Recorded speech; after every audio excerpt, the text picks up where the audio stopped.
Welcome back to A Corporate Time. Our buddy from thehumidor.com is on the line with us right now. Chris Gwaltney. How you doing, Chris? Doing outstanding. How you guys all doing? Good, man. It is officially now. We are now officially right under knee deep into the holidays. We are right under the knees. This is I feel like this is the last week that people could really start order stuff with certainty that it will show up in time for Christmas. Yeah. What would you say to people, Chris? Let's get the good businessy stuff that people need to know. If you were ordering a custom cigar gift from somebody from thehumidor.com, you'd probably want to do that right now, right? Yeah, for sure. I mean, it's, I wish there was something we could do about it. I mean, we've got the product, but we have no control over how fast it's going to get out to everybody. Everybody knows about the delivery situation, and it's always hectic during the holidays. But I think whatever you've done in the past, that cutoff date, you need to. I would move that up a week or maybe even 2 weeks. I mean, I would start ordering now. You just don't know when stuff's going to arrive. I'll give you a for instance, Chris, that'll kind of blow your mind. I bought a gift for my wife. Now, she did the whole thing where she's saying no gifts this year, but we all know that's a joke, and I'll throw that out there again. This is something I learned from you, Tom.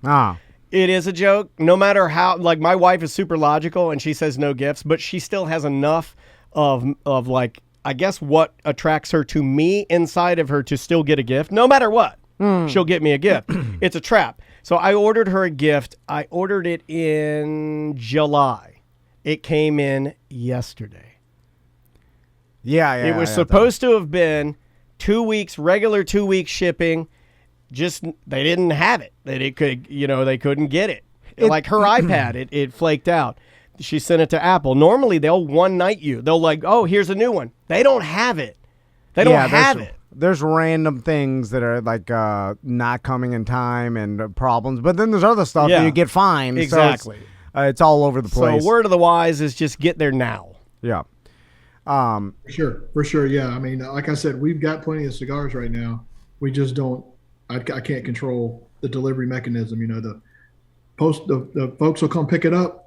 Pick it up this afternoon. Everything you order today will be picked up today, but that doesn't, I can't guarantee delivery. So, especially in these times. So order early, man, across the board. Just, I tell we're kind of used to that anyway. You kind of, if you go out to eat, or if you're just going fast food, you just go ahead and block out another 15 or 20 minutes because, they're probably either going to be understaffed or, it's just one of those things where we all have to kind of alter our timetable a little bit. If you're a person who's just used to showing up, always running behind and going to run and grab something quick, whether it's coffee or whatever, you're always going to be late because everything takes a little bit longer these days. So you just kind of got to factor that into your daily schedule.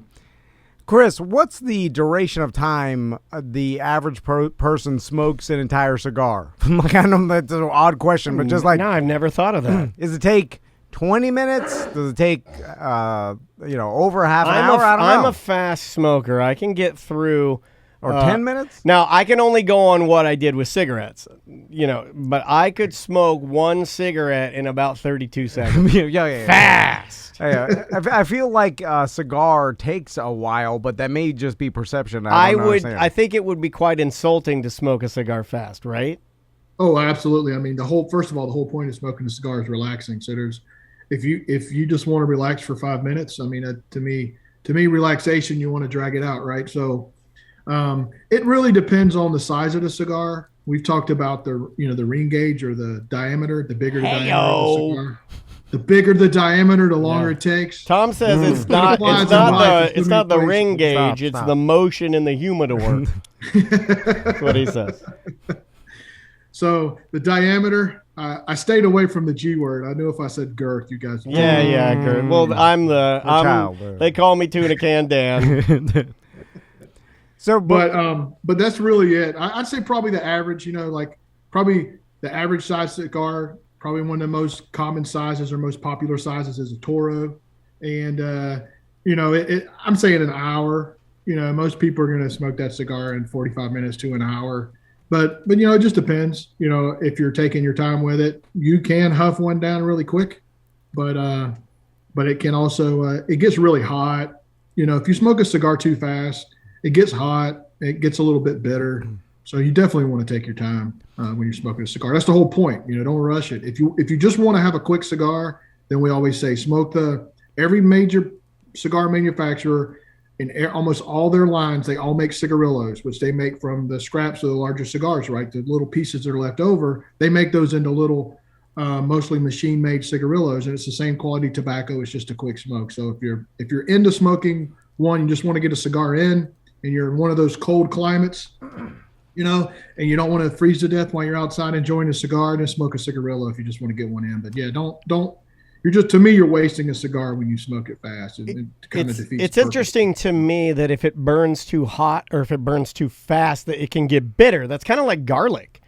Like in the cooking world, if you're sizzling up some garlic, when I make my marinara, and I don't buy store, but I'm not saying this to say I'm better than anybody. It's just I enjoy making my own marinara sauce. Yeah. And if you throw your garlic in your olive oil, like you slice it real thin, almost like, remember was it Goodfellas where you slice in the garlic with a razor blade? Yeah, so it melts. Yeah, you get it so it just kind of melts in the pan. You just don't want to scorch it. You don't want to burn it. Is that the same way with a cigar? Like, how do you regulate the temperature? Because I don't think we've ever really talked about that.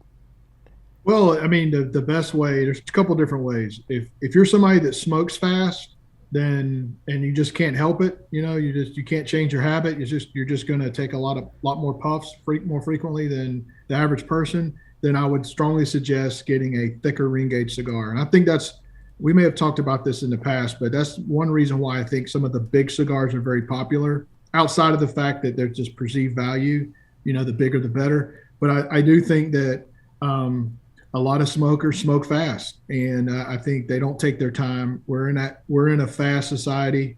Everything is instantaneous. TikTok cigar, man, 4 seconds of puffing. Yeah. So the bigger the ring gauge, even if you smoke them fast, because they're so thick, they do burn slower, and you've got a lot more filler tobacco in there, and it's not going to heat up as much. If you're smoking a really thin cigar, something like a Panatella, something like a Lonsdale or a Lancero, and you smoke that cigar really fast, it will smoke fast because it's skinny, but it will really kind of get bitter, and it'll get really hot, and it's not you're kind of wasting it. So I would urge people, take your time is really the best way to enjoy the cigar. But if you're someone that can't, then go with the bigger cigars. Gotcha. What other activities, because I'm primarily thinking of like poker, where people like smoking cigars and playing poker. I found one.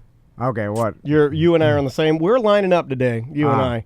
We're on the same wavelength. I met a man 2 nights ago, a little old man who was a cigarman. He had the little pouch, the little leather pouch that can hold like 3 cigars, and he slide the top off. And we were walking around the neighborhood, and you know what he was doing? He was getting his cigar prepared. He's going to walk with his wife to look at all the Christmas lights. He's just taking a stroll. Oh, walking cigar. He was walking and just tooting his cigar, and it looked. I was going to bring it up. It looked like something that I might want to do in the future, like a little old man. Yeah. And they were all dressed up, and they were walking Baldwin Park and taking in the Christmas lights. Smoke walking. Yeah. Strolling. Yeah, I would say any outdoor activity that you get that's not something that you enjoy to do, but you're forced to kind of endure it because someone else drags you along. Okay, all right. Okay. Weddings, yes. One way to get through it is to smoke a cigar, right? I could have smoked one at Tony Rage's citizenship presentation. I'm standing outside. Get this thing over with. Yeah. If you're watching a bunch of 4-year-olds play soccer. That dude, you nailed it, Chris. That's perfect. When you don't want to watch your daughter or son play horrible, it's horrible soccer. Yeah. Horrible soccer. And I know you like the footy. I like the footy. It is terrible. My daughter plays for Orlando City. She's in the program. It is. They do a great job. Orlando City. Yeah. Chef's kiss. They're amazing. My daughter, not so much. So any outdoor activity, obviously golf is the one that everybody talks about. We just had a golf tournament last week, a charity golf tournament. There were a lot of major league ball players there, and they were all smoking cigars. So I think that's cool. Yeah. I don't think you and I will ever be in a position where we will be surrounded by other podcasters or our peers, and we'll all be like sharing a cigar. This is, by the way, this is cigar. I do this a lot. Okay. And but we won't ever have that like top of the heap, because I don't even know where the top of this stupid heap is. Yep, You know what I mean? Like, I don't. We'll never have that. We'll never have that camaraderie. Hey, give me the stick. We're lighting them up. Yeah, we're the best. I feel like that's the ultimate to like a real man thing to do that I am not have not achieved yet. Yeah, I see Michael Jordan doing it, and I also see like Sylvester Stallone doing it at the end of the Expendables after they kill everybody. You know, he's like, get a cigar. Hey, look at us. I don't think we'll ever do that. Yeah. But I think you start doing it. Maybe that's the whole. But then you diminish it. Like if we just did it today on a Wednesday. Oh, let's start smoking cigars inside here. Okay, why we do the show? What would you, if we wanted to, Chris? Now this is gonna get a little kooky, but I know you can hang because you're a pro. If we wanted to start, maybe Sam would be included. I don't know. I'll keep her out of this because she's. I think we're gonna make her mad today. How would we go about engineering a filtration system so Tom and I could smoke cigars in here 24/7? Oh man, like an air purifier. Yeah, I want always, and then we'll change the logos and everything when we coming to you live. Tom and Dad, the Twitch feed. Now, first of all, you guys come from a long history of a radio, so go back to your radio days and imagine what the engineer would do if he came in with an ashtray on the board, right? Well, there used to be one built into the board at old real radio studios. Way back, but it had a metal trash can so the embers wouldn't burn the place down. That's a true story. You're gonna ruin the equipment. I've heard that before, right? So I think that's a lie, though, because I do. I have barfed in this. I have literally been so drunk I'm puking into this board, and it works great. Yeah, I put smoke damaging electronics up there with turn off your iPhone or the plane's going to crash. Yeah, I'm with you. I mean, if Rick Rubin told me or Brendan O'Brien, somebody that's in the know, if he's like, yeah, you really should put that cigar out. You're ruining my mics. Yeah. But then again, some of the music is done by, like, you mean to tell me that the Beatles, Let It Be is real popular right now? You mean to have you watched that? They're smoking throughout the entire movie. It's all cigarettes.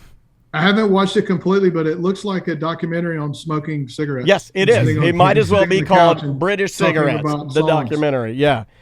I mean, really, the music, it takes a back seat to the cigarettes that they're I think so, yeah. It's very, very, very, it's like, man, you want to sit around and watch people smoke for 9 hours. That's I guess Disney wanted old, what's his name? Who's the dude that's directing this? I'm blanking on the name. Super famous. Directing what? Peter Jackson. Okay. Oh yeah. Peter Jackson did this. I don't know why it took me so long to pull up the name Peter Jackson. I wanted to say, and this is going to get me in trouble. I wanted to say Peter North. And that's when you know your brain's rotten. That's when you know you've done too much. Let me tell you, if Peter North is got to deal with Disney and he's directing movies, he has come full circle. But apparently they wanted him to edit out the curse words in that film. And Let It Be, and they were like, you can't let it be, right? Yeah, you got to. You can't. You can't do it. You can't touch it. Yeah, to me, documentaries. I mean, if you start filtering documentaries, I mean, you're documenting history, right? That's the whole point. So if you take certain things out, then you're not really doing a true documentary. You're doing a 90 or 2021. Sensitized version of what happened, and people should, whether it's good, bad, the ugly, I think you should put it all out there and let people make their own decision. Yeah. I imagine it just becomes a business thing for corporations where, like, we don't want the headache of people complaining. Just take it out, like, and they don't care. And they care more about not having a pain in their ass than they do about accurately representing a history, which you're 100% correct. Like, you just got to show it, like, if it is a documentary. If not, and then it's, whatever you want. It's a regular movie. There's, you're editing it to make it look the way you want. Chris, I got to ask you about some sports thing I've been thinking about. So we're winding down into the playoffs in the NFL, right?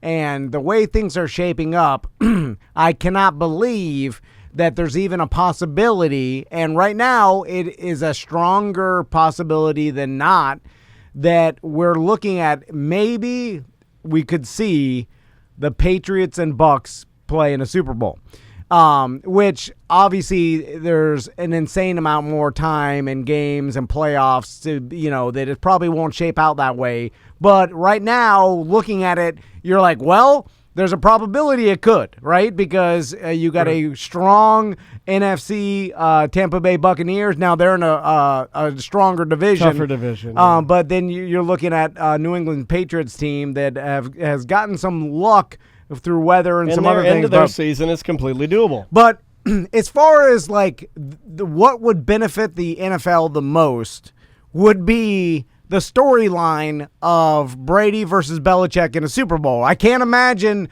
a bigger, a more popular Super Bowl because of the storyline of would be the Brady and biggest of all Belichick, time. right? Yeah.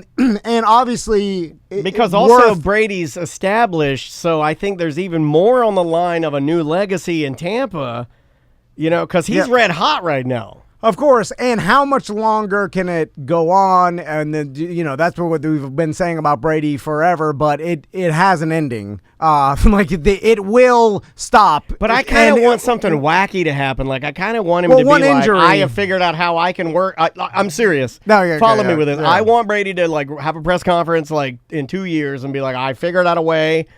No, hear me out, to play until I'm 60. And you're like, what? And I want that to happen. I'm not rooting against the guy at all. I'm not a mega fan, but I also respect that he is the best. Of course. And I want him now to continue being the best. It's kind of an interesting story to me. I don't want him out of the league because it's great entertainment for everybody. But reality's reality, and you can't play forever, and it's going to come to an end soon. So this may be the last time the NFL will ever have a chance to have this storyline in a Super Bowl and it be so popular. I mean, and then you start looking at the money and you're like, if it was a Brady Belichick Super Bowl, right?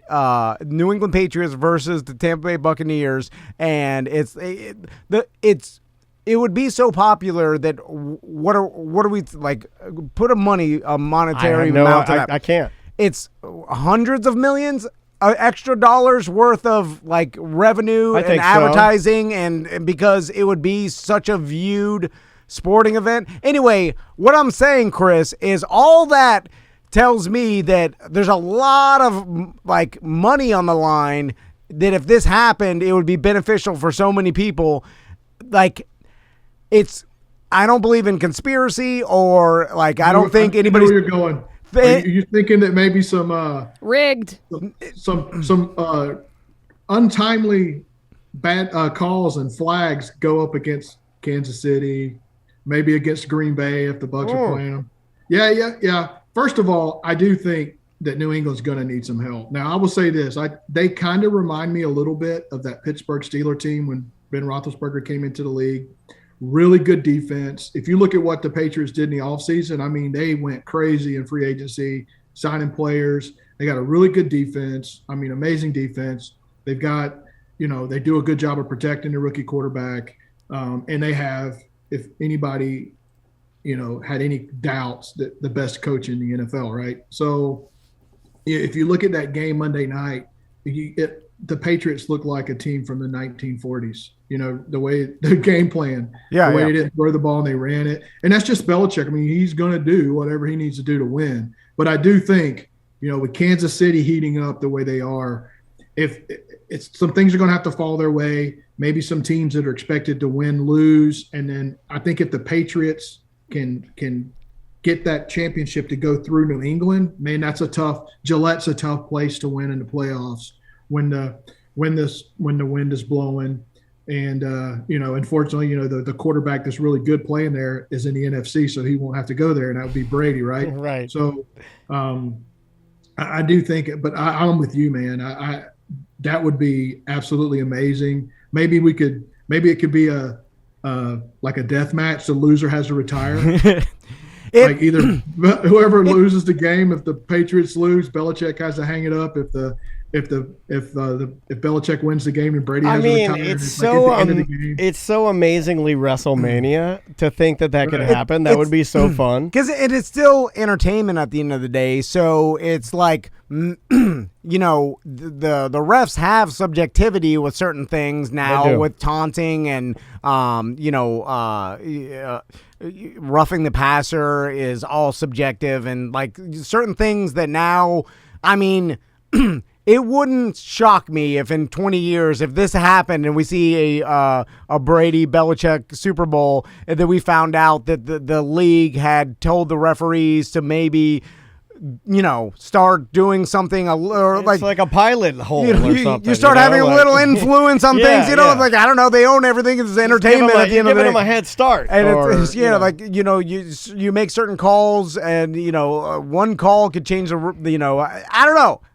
Like I said, I'm not a conspiracy theorist. I'm just saying if that happens, I'll be very suspicious that it happened 100% by I think pure most people chance. will be. Yeah. Now, most likely it won't happen. Chances are it won't. But I'm just saying, I'm throwing it out now. So if it does, we can talk about it. All right. Well, Chris, thanks so much for coming on the show today. Again, thehumidor.com. Use promo code Tom and Dan. If you do order anything, you will save.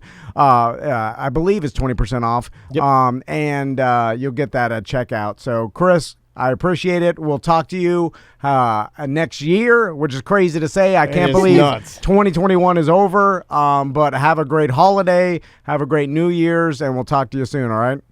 Awesome, man. Thanks. All right. Thanks, See Chris. you, man. Be good. All right. That is Chris Gwaltney live from, I don't know where he's at today. He's always in a mysterious location. Don't ask about his location. I know. I will wait till he hung up. He did hang up. Now I have our other guest loaded and ready to go. So we'll be right back. Welcome to A Corporate Time with Tom and Dan. I'm Tom. I am Dan. Samantha's here. The Fisher here. And we have a very special guest. But before we get there, is there anything we need to get out of the way and let our fine listeners know? Well, there's new merch on tomandan.com. And I believe the last day for shipping to get it in time for Christmas is the 17th. Yes, sir. So go to tomandan.com. There's a bunch of stocking stuffers and a brand new ornament that we cannot even show you on Twitch. Yeah, it's not safe for work and it's not for kids. It's, people are putting it on their trees, though. I see them. Yeah. And people I'm are like, having their children put it on the tree. And I'm like, you don't that's do that. weird. That's weird. And then they eat the candies, and I'm like, all right. Not my house, I guess. I'm like, so what have we created? Yeah, I don't know. Anyway, so if you want some new merch, go on our website and grab it while it lasts. Yep, tomandan.com/merchandise. So we haven't talked to this gentleman in a little bit, but he's going to be at the Improv Thursday tonight at 7 p.m. TheImprovOrlando.com for tickets. Yep, snag it. It's a great room. Sam and I were just there. But on Zoom with us, Ben Brainerd. How you doing, Ben? Hello, I'm doing well. How are you guys? Good. Good, man. It's good to talk to you, and thanks for the time. So what's been going on with you since the last time we talked? Everything, man. Yeah. I think the last time we talked, I was just starting to get a little bit of traction on TikTok, and it's pretty much blown up since then. I've got over 2 million followers on TikTok, and I think 3 million combined across everywhere else. And I have just been tired all the time. Yeah, is that something where, like, can you give like us and our listeners like maybe a scope of how hard it is to maybe manage that? Is it difficult to manage? I mean, that's a lot of DMs. That's a lot of content you're putting in. That's a lot of people commenting. Yeah. That's a lot of energy. So kind of what people ask me is like, how long does it take me to put out a video? And for the most part, I've been doing 3 full videos. So roughly 9 minutes of original sketch comedy every single week. And I research everything. So it takes me probably about an hour to research one video, and then about an hour and a half to write one, and then about an hour and a half to film one, and then maybe 2 or 3 hours to edit one. So all of that time just for one, and I do 3 every week. I've slowed down a bit because I've been touring, but it's still a wild amount of time to put into just one thing, and I do 3 every week. That's a lot. Ben, I was thinking about this the other day. It's the worst time in ever in our society to be. That's the end of the sentence. No. We all thought you were going to Sorry. No, but to go see Ben, everybody, at the Improv Thursday night, 7 p.m. And you follow me with this. It's the worst time ever to be a super motivated entertainer, right? And this is why, because back, let's say 50 years ago, and you're a grinder and a super motivated entertainer, right? There were gatekeepers to media, right? So, and there was a way that you had to, like, if you wanted to produce content to get it out there, you had to go through a production company, a radio station, the traditional methods. The traditional method. And so you couldn't just, put something out. You had to go through their schedule and stuff. And a lot of times that slowed down the grinder because they couldn't just do it themselves. They would want to, but they had to go through, like, all right, your schedule. Was a process. Yeah, you're scheduled for this TV show. You have to show up at this time, and then you'll get on the. And so you couldn't just do it now. They wanted to do it now, but they're like, well, I gotta wait because this is the only way to get my entertainment out there is to go through the proper channels, and that's the only possible way. But now, if you're a motivated grinder entertainer like yourself, and like I see a lot of other people, you are in control of your own schedule, and you're also in control of the amount of content you put out, and that's all up to you. Yeah. So then, as a motivated person, you're like, I want to do as much as possible because and he's not gonna have a filter on that because he enjoys doing it. I see what you're saying. And so now you are busting your ass, going crazy. Where 20 years ago it wouldn't even be, you couldn't do it. But now there would have been a natural governor on the amount of talent or amount of stuff that you could produce, because you'd get up to that gatekeeper level and he'd be whoa. Yeah, slow down. Recordings next week. And so now the other thing on top of that is that a lot of times it goes the opposite way of what you're thinking. Like, I'm a very motivated, high energy, focused, go person, but sometimes some weeks I get to it, I'm just like, you know what? I don't have to put out 3 videos this week. I can take a nap today. Yeah. That's another thing too. That's but hard though, I'm sure man. you start beating yourself up for taking breaks, because you're right. Like in the past, you'd have to show up to work, and no matter what, it was a set schedule. It was a set schedule. Yeah. So then there was an off time too, which I'm going to go into. Like, when is Ben's off time? Yeah, I don't think there is one nowadays, because and scheduling an off time is important for mental health, right? What say you? I try to get my 8 hours every night, and when I'm on tour, which this is what baffles my friends, is that I tell them my tour dates are my vacation time, even though I'm still working. Like, I still have to get up, go, get to a show, do a show, whatever. But that's my vacation time. Like, I went to Universal yesterday. I'm going to Disney. Like, this is how I relax as I travel. My work is my relaxation. But I remember what you're talking about, Tom. When I was working 50 years ago, there were just so many people that had to like stop me from doing work, and it was crazy. I remember working with John and Mike. It was John and Mike in the morning, I think, at that point in time on the radio, and just the people that I had to contact to even get in touch with like media personnel 50 years ago. It was crazy. And so now y'all just blew right past the fact. No, I kept hearing it, but I just wanted to let it sit for a second. I heard 50 the first time, I heard it the second time, and I'm like, I'm just gonna let that sit for a second to see if anybody. Am I the crazy one? I heard it. But Ben, you know what I'm saying is like it's and now we're in a time where you have to figure out, all right, how much do I want to work? And that's a weird thing, because it's a weird question to ask yourself, because we've all been conditioned to like, all right, 40-hour work weeks is like what the standard was. So you're like, okay, maybe but nobody wanted to work that much. Nobody did. You're right. Well, then maybe, but he had still wants to. Nobody. Yeah. Right. So then maybe the natural. Well, let's phrase it like this. How about this, Ben? Do you know how much work that you have to put into your channel or channels or let's say videos where you feel like you've done enough for the value of your viewer? Like, do you have... Never. There's no amount of work where I feel like I've done enough. That's my answer too. Yeah, that's why I think that this is a catch-22, and it's kind of screwing... It screws me up, I know, because like when you were asking that to Ben, I was sitting there applying it to myself, and I think most people listening would do that. And I go, well, there's no answer I can give Ben or you or Sam that would ever, like, when I leave here, do you know why it takes so long for you and I to leave the studio? Is because we're... I-4 traffic? Well, I wish I could walk, but we just don't... There's always something to be done. And we're creating certain stipulations and rules for ourselves that no one's even asking us for. Like, we're trying to, like, okay, if we're going to put this on ourselves...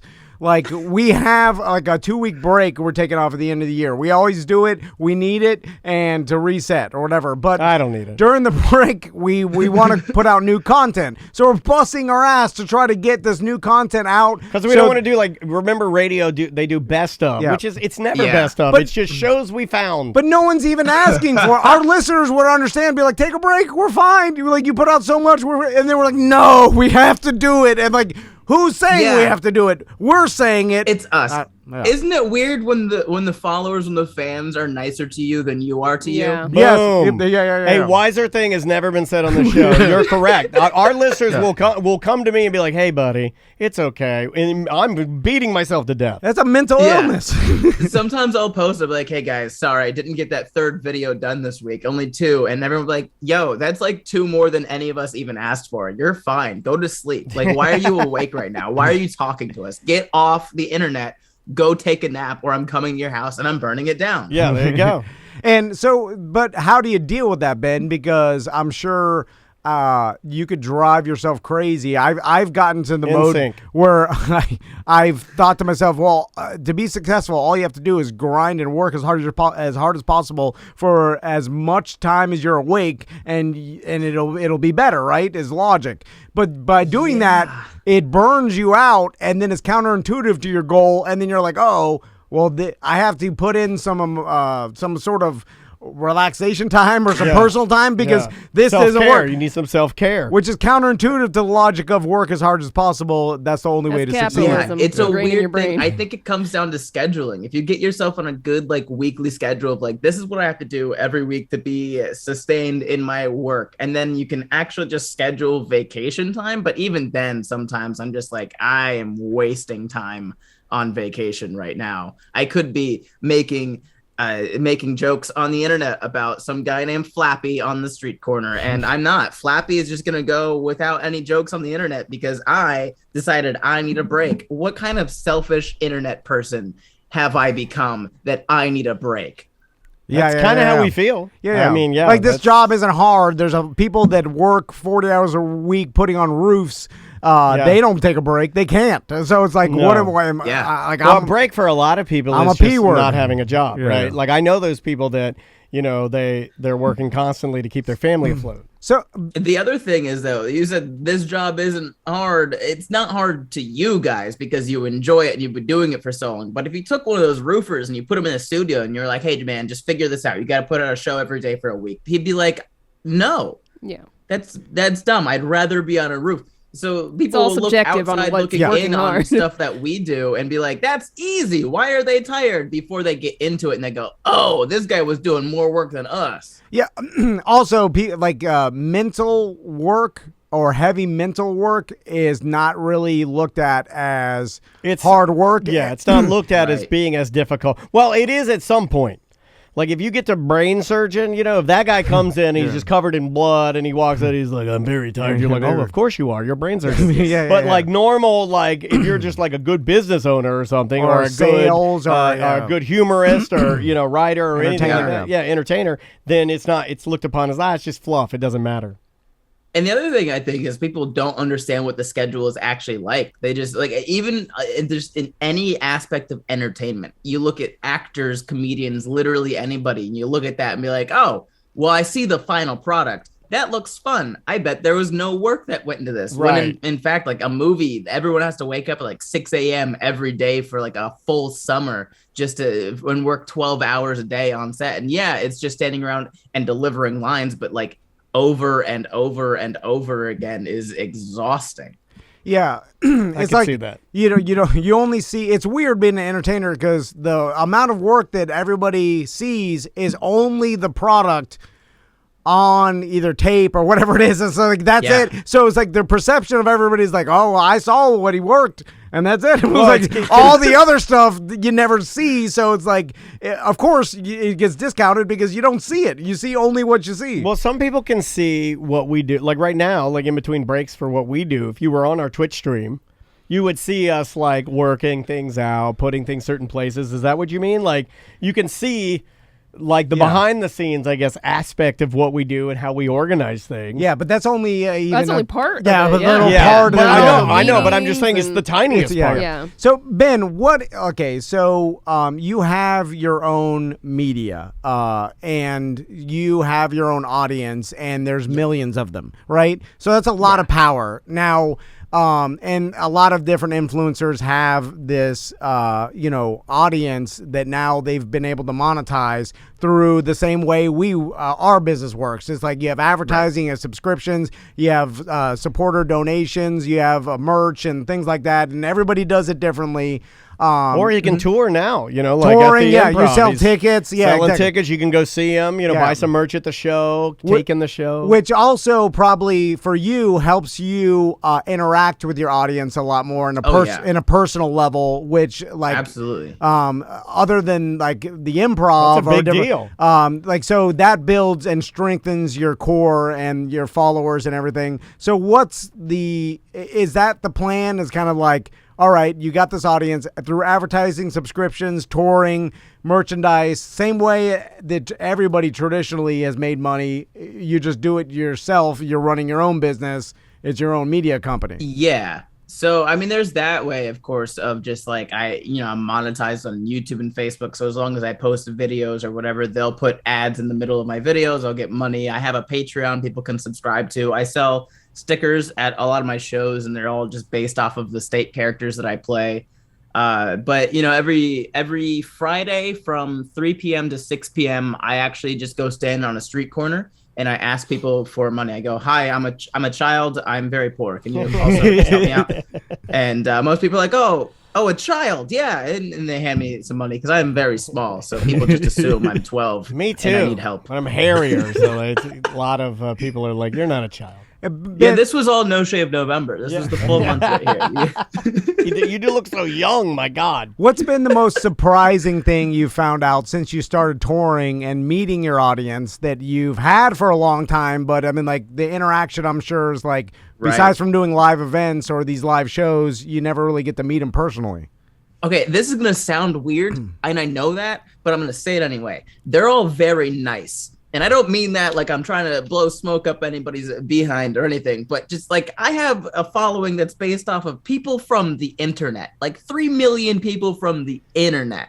And when I meet them, they're all very nice people to the point where I'm just like, this is incorrect. Some of you should be mean to me. We have that same effect. Well, this is your theory too. Well, we've said this for years. I mean, we've done traditional radio and a lot more events where you go out to the gas station and you shake some people, the listeners' hands. You're familiar with those. They're horrible. But the joke has always been, and we did radio before the internet, so the joke has always been Don't tell people that, my God. Jesus. Well, not before. The internet has always been around. What? Not before the internet, but before like social media was a big thing. I was doing radio before the internet was like, you need to stop. You just stop it. Yeah, I was on the radio when the radio station first got a website. There's that. The internet and email were like almost real old. Yeah. I'm gonna blow your mind. The internet and email were almost the same word. I'm serious. This is like when they rolled it out. That's they're like, you really you use have it a for. website with, and I'm like, oh, so the email's connected to the real radio website. It's a website email. I grew up poor, so that basically is the same thing as growing up 10 years prior to when you actually grew up. True. So I was born in 96, but I grew up in 86. That's just how it worked. I remember my mom got a laptop for the first time when I was like 12, and we all were staring at it like, what is this? And then she opened it, and there was the space pinball machine game on it. And so that was pretty much my entire childhood. Yeah, but I remember space pinball. But going back to listeners being nice or your audience being nice to you, we always made the joke that every time we did an event and met people, everybody was nice to your face. It's going no, seriously. And then you start realizing I don't have any horror stories of meeting listeners of our show or any show I've ever worked on. The way people communicate on the internet also you're taking it the way they may not be giving it.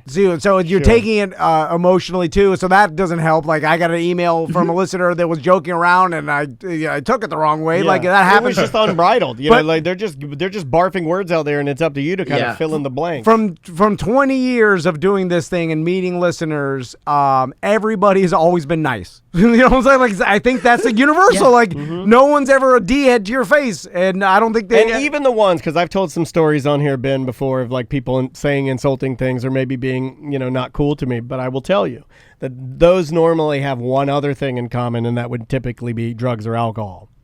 Like if somebody's like saying something really that like I'm like, wow, why would you say that? They're normally off in that jazz. They've been drinking all day and they come up to me. But I've never had somebody that I've met because think about it, they're actively there to see me. Why are they going to be mean? They're not. They want to meet us. So I never really thought about it. It's just always been a weird thing to me. Just like this is a group of strangers that just met on the internet, and they're all nice to each other too. Like they'll be like, "Oh, do you want me to take a picture for you?" Like, "Oh yeah, no worries, thank you so much." Yeah, and doesn't that make you like? It's got to make you happy, and like maybe make not that you had not that you were like cynical at all before or like maybe negative at all, but like it's got to make you feel really good to get the validation of going on this tour, meeting these people, and then going, you know what? It's not that bad out there. These people are great folks. Yeah, it's also one of those things where I see how nice everyone is to everyone, and I just go to like, I'm the worst person here. That's all I've figured out. I'm the bad one. What's weird too, Ben, is that like you have millions of followers and they're all over the globe, which is odd to someone like me and Daniel, old man radio people, where we started in a media form where it could only reach St. Augustine, then it starts cutting out. You know what I'm saying? Yeah. Like it's like starting an ad agency and saying, the name of our ad agency is going to be called Limited. So there was a lot. Why would you say that? And there was a lot of listeners, but with only a certain. So you go outside of the state, no one have any clue who you are. Like, you know what I'm saying? But you have a media form where people from Germany watch your videos. Is that bizarre to you? Have you gone any place and been shocked that people are following you in some random or like strangest group of people in Europe that follow you? Do you have any like pockets? So most of my stuff is about American culture and American society. So I don't get a huge following from other places, but I do get, I think, a lot of comments from Australia. People from Australia will be like, wow, Florida sounds just like Tuesday to us. Like the cliche of Florida is the Australia of America holds true to Australians as well. I have heard that I've heard people say that I'm very Australian-like in my chirping. No, that's not an Australian I got trait. told that Australian people are like almost like annoyingly outgoing. Yeah. I don't know that to be true. That's not. I didn't make that up. Somebody told me that. Listen, I don't know either, and I will not speak on it. But I will just 100% believe you blindly and not verify at all. I like that because that's what I do. That's why I like Ben. He does what I do. He's just like, well, who said what? Yeah, I agree with that. I also get, this is another fun group, I get a lot of Canadians that will comment and be like, this is why I don't come south. Well, it's interesting too, Ben, as we go into this new way of entertainment and social media where everybody's in charge of their own content, where it used to be back in the day, not to continually bring up old stuff, but well, that's the name of our show. They were old stuff. The argument, old stuff with Tom and Dan. I knew what I was doing when I signed up for he's here. The argument and what made us so mad about like the FCC, and it's weird. I want to talk to you about like the new way that other like companies monitor and what goes out on their streams or whatever. Oh, right. But back in the day when the FCC was like in charge of controlling content, it was always the argument of like, if you let people just do whatever they want, or if we weren't here, people would be screaming the N-word or all this horrible chaos. Like, it's like we've all seen stand-up comedy at an open mic. It's about that, but on the radio. Yeah. And then it's like, well, I'm sure they would know their audience. Like, I was always thinking, like, why would they sabotage themselves and they're not just going to go crazy.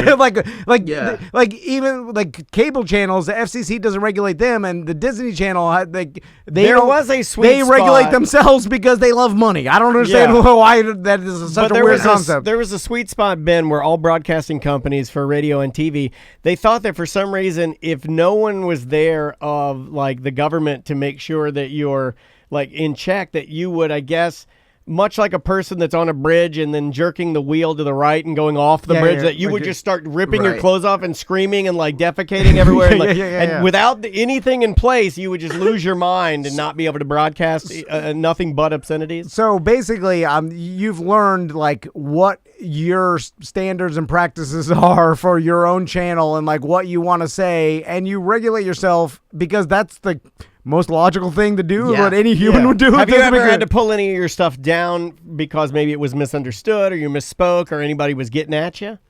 I've had a few videos that have hit the wrong part of the internet, and I did not take them down. I did a video about New Jersey, and if you've never been to New Jersey, there's a debate in Jersey that like there's North Jersey and there's South Jersey, and they're two completely different like worlds. Like one of them is very Philly, one of them is very New York City, and everything they do is just disagreed upon. So I had my New Jersey character sit down, that ask him a question, he would answer, shake his head, and then answer a different thing. And people would comment, "Why are you making fun of Tourette's?" And I would have to be like, well, I'm not. You clearly just don't understand the joke, and you're trying to be offended right now. I understand where you're coming from, but you're wrong, and I'm not gonna take this down. And so it's still up there. It's got like millions of views because it's just all the comments are like, please stop making fun of Tourette's. Do you eventually step away and not? You like look at the comments. Yeah, like how do you like what like because I know that young people, myself included, anybody in here, it's hard to step away. Do you have to get to a point where you're like you make peace with it and then you're out? Yeah. So what I've come to at this point is I will respond one time, and the way that TikTok works is now you can kind of like pin your comments to the top of the thing. So I'll just comment one time. I'll be like, hey, people are saying this. That's not what's happening. Here's what's actually happening. And then I'll pin that, and I will just answer it one time, and then I'll leave. And what I'll find out is that people that actually follow me and read my stuff will start answering other people's comments for me. Interesting. Yeah. So then it self-polices a second wave of like people that are actually there to accurately download your message. Gotcha. That's good. I had to take down a couple videos one time though, because I spent 6 years in the military and I didn't get out until March of 2021, 03, 04, 21, but who's counting? It was me every day. I posted a video that made fun of the Army Reserves, and I made a joke about it. And that video got so popular that the Military Times wrote an article about it. And then that article got so popular that someone eventually showed the 3-star commanding general of the entire Army Reserves. And then she got so mad that she personally bought a plane ticket to fly into Lakeland, Florida to come to my drill unit to make sure that I was there awake and in person. And I really? Oh my God. Dude, you just gave me chill bumps. I don't like any of this. That scares the hell out of me. It was the funniest thing that has ever happened. Did they ask you to take it down? I still laugh about it to this day. Did they make you take it down, or you took it down on your own? She made me take it. She yelled at me for a while, and everyone behind her was just laughing. They also thought it was funny. It was a good joke, but the compromise was like either we take further action, we either like take your pay, take your rank, whatever, or you take down that video and any video of you in uniform. And I was like, if you can find them, I'll take them down. So I made them go through my entire TikTok to find any video that I had that I was in uniform, which there was only like 2, and I knew where they were, and they were at the very beginning. But there was just some guy working for the U.S. Army getting paid to scroll through my TikTok for probably like 2 weeks of just video, no, that one's good, video, no, and that brought me so much joy. You're a goddamn terrorist, man. Crazy story, dude. You know what? That is a crazy story. We've heard a lot of like stories like that, especially at the beginning of social media, where no one people freak out. Like Army, the businesses, like our buddy that does Obsessed Garage, Matt Mormon. he told us about like his company. He worked for like a big stockbroker or whatever. Like him posting videos, like they freaked out. They brought him in the office. I mean, look what they did with us. The same story. It's like us posting a podcast, and then once it got popular, they freaked out. Like, and then like that was during the time where all these companies were figuring out standards and practices and rules. Like I'm sure in the military now, you're not allowed to post anything. And it's probably like between you and other circumstances, like they wrote the rules. I ruined it for everybody. You did. Yeah. No, I think the rule is that you just can't post anything using a government phone. Oh, that's okay. Okay. And they were mad at me because I made fun of the Army Reserves, which that's fair, but I'm not going to stop. I got you. Yeah. I'm sure they have rules about like you posting anything within a military base. You know, I'm sure all like that no stuff. Video, You know, but you have to have people monitoring that because how the hell everybody's got a smartphone and there's millions of people in the military, so it's like to even monitor that is probably nearly impossible. Am I the only civilian that we know of that wears a body cam? No. You don't wear a body cam, do you? I wear a body cam every day. I pretty much just walk around just covered in the fear of God, and that pretty much that keeps me safe. Okay, I like that. So Ben, where is social media going? Because you're in the middle of it. This is your business. It seems like people's attention spans are getting smaller. Obviously, the popularity of TikTok, smaller, is it still growing? Shorter. Is it still growing the way that you thought it was growing? Or are you seeing anything different that you're like, oh, that's interesting? Well, Tom, as the president of social media, you are. Ben, I know I'm asking you an impossible. I'm asking you an impossible question. Ben, I know, but you had to have thought about it. We are going to get anybody that we know that's in that world, like you, Matt Mormon, any of these guys that's in that world. We're going to ask them the blanket question: where do you think this is going? Because the hell if we know, we don't know. Well, people would ask us where podcasts are going. We don't know. That's an impossible question too. But I have speculation. Oh my God! This morning, Ben, I got an email from a guy, the sweetest man, and he's like, it was just a one-line email. It's like, I finally want to start a podcast. Another one? It was just a one-line email. It's like, I finally want to start a podcast. Like, oh my God, you're like 100 years too late, but I'll help you. I'll help you, Chad. I have no idea, and I think this is more just a me thing. I don't really think about that stuff. I'm a very much, I'll cross that bridge when I get there kind of guy. I have no backup plans. I have no ideas of what I'm going to do next. It's just, if it happens, it happens, and I'll figure it out. I love that. When you see him say that, doesn't he look so, when you say that, look relaxed. You look relaxed and you look so attractive and you're just like chilled out, and I'm just looking at you, I'm like, oh my God, I want to be like that. It's a better way to live because you're like, well, I can't He's surfing. He's surfing, right? He's surfing the waves.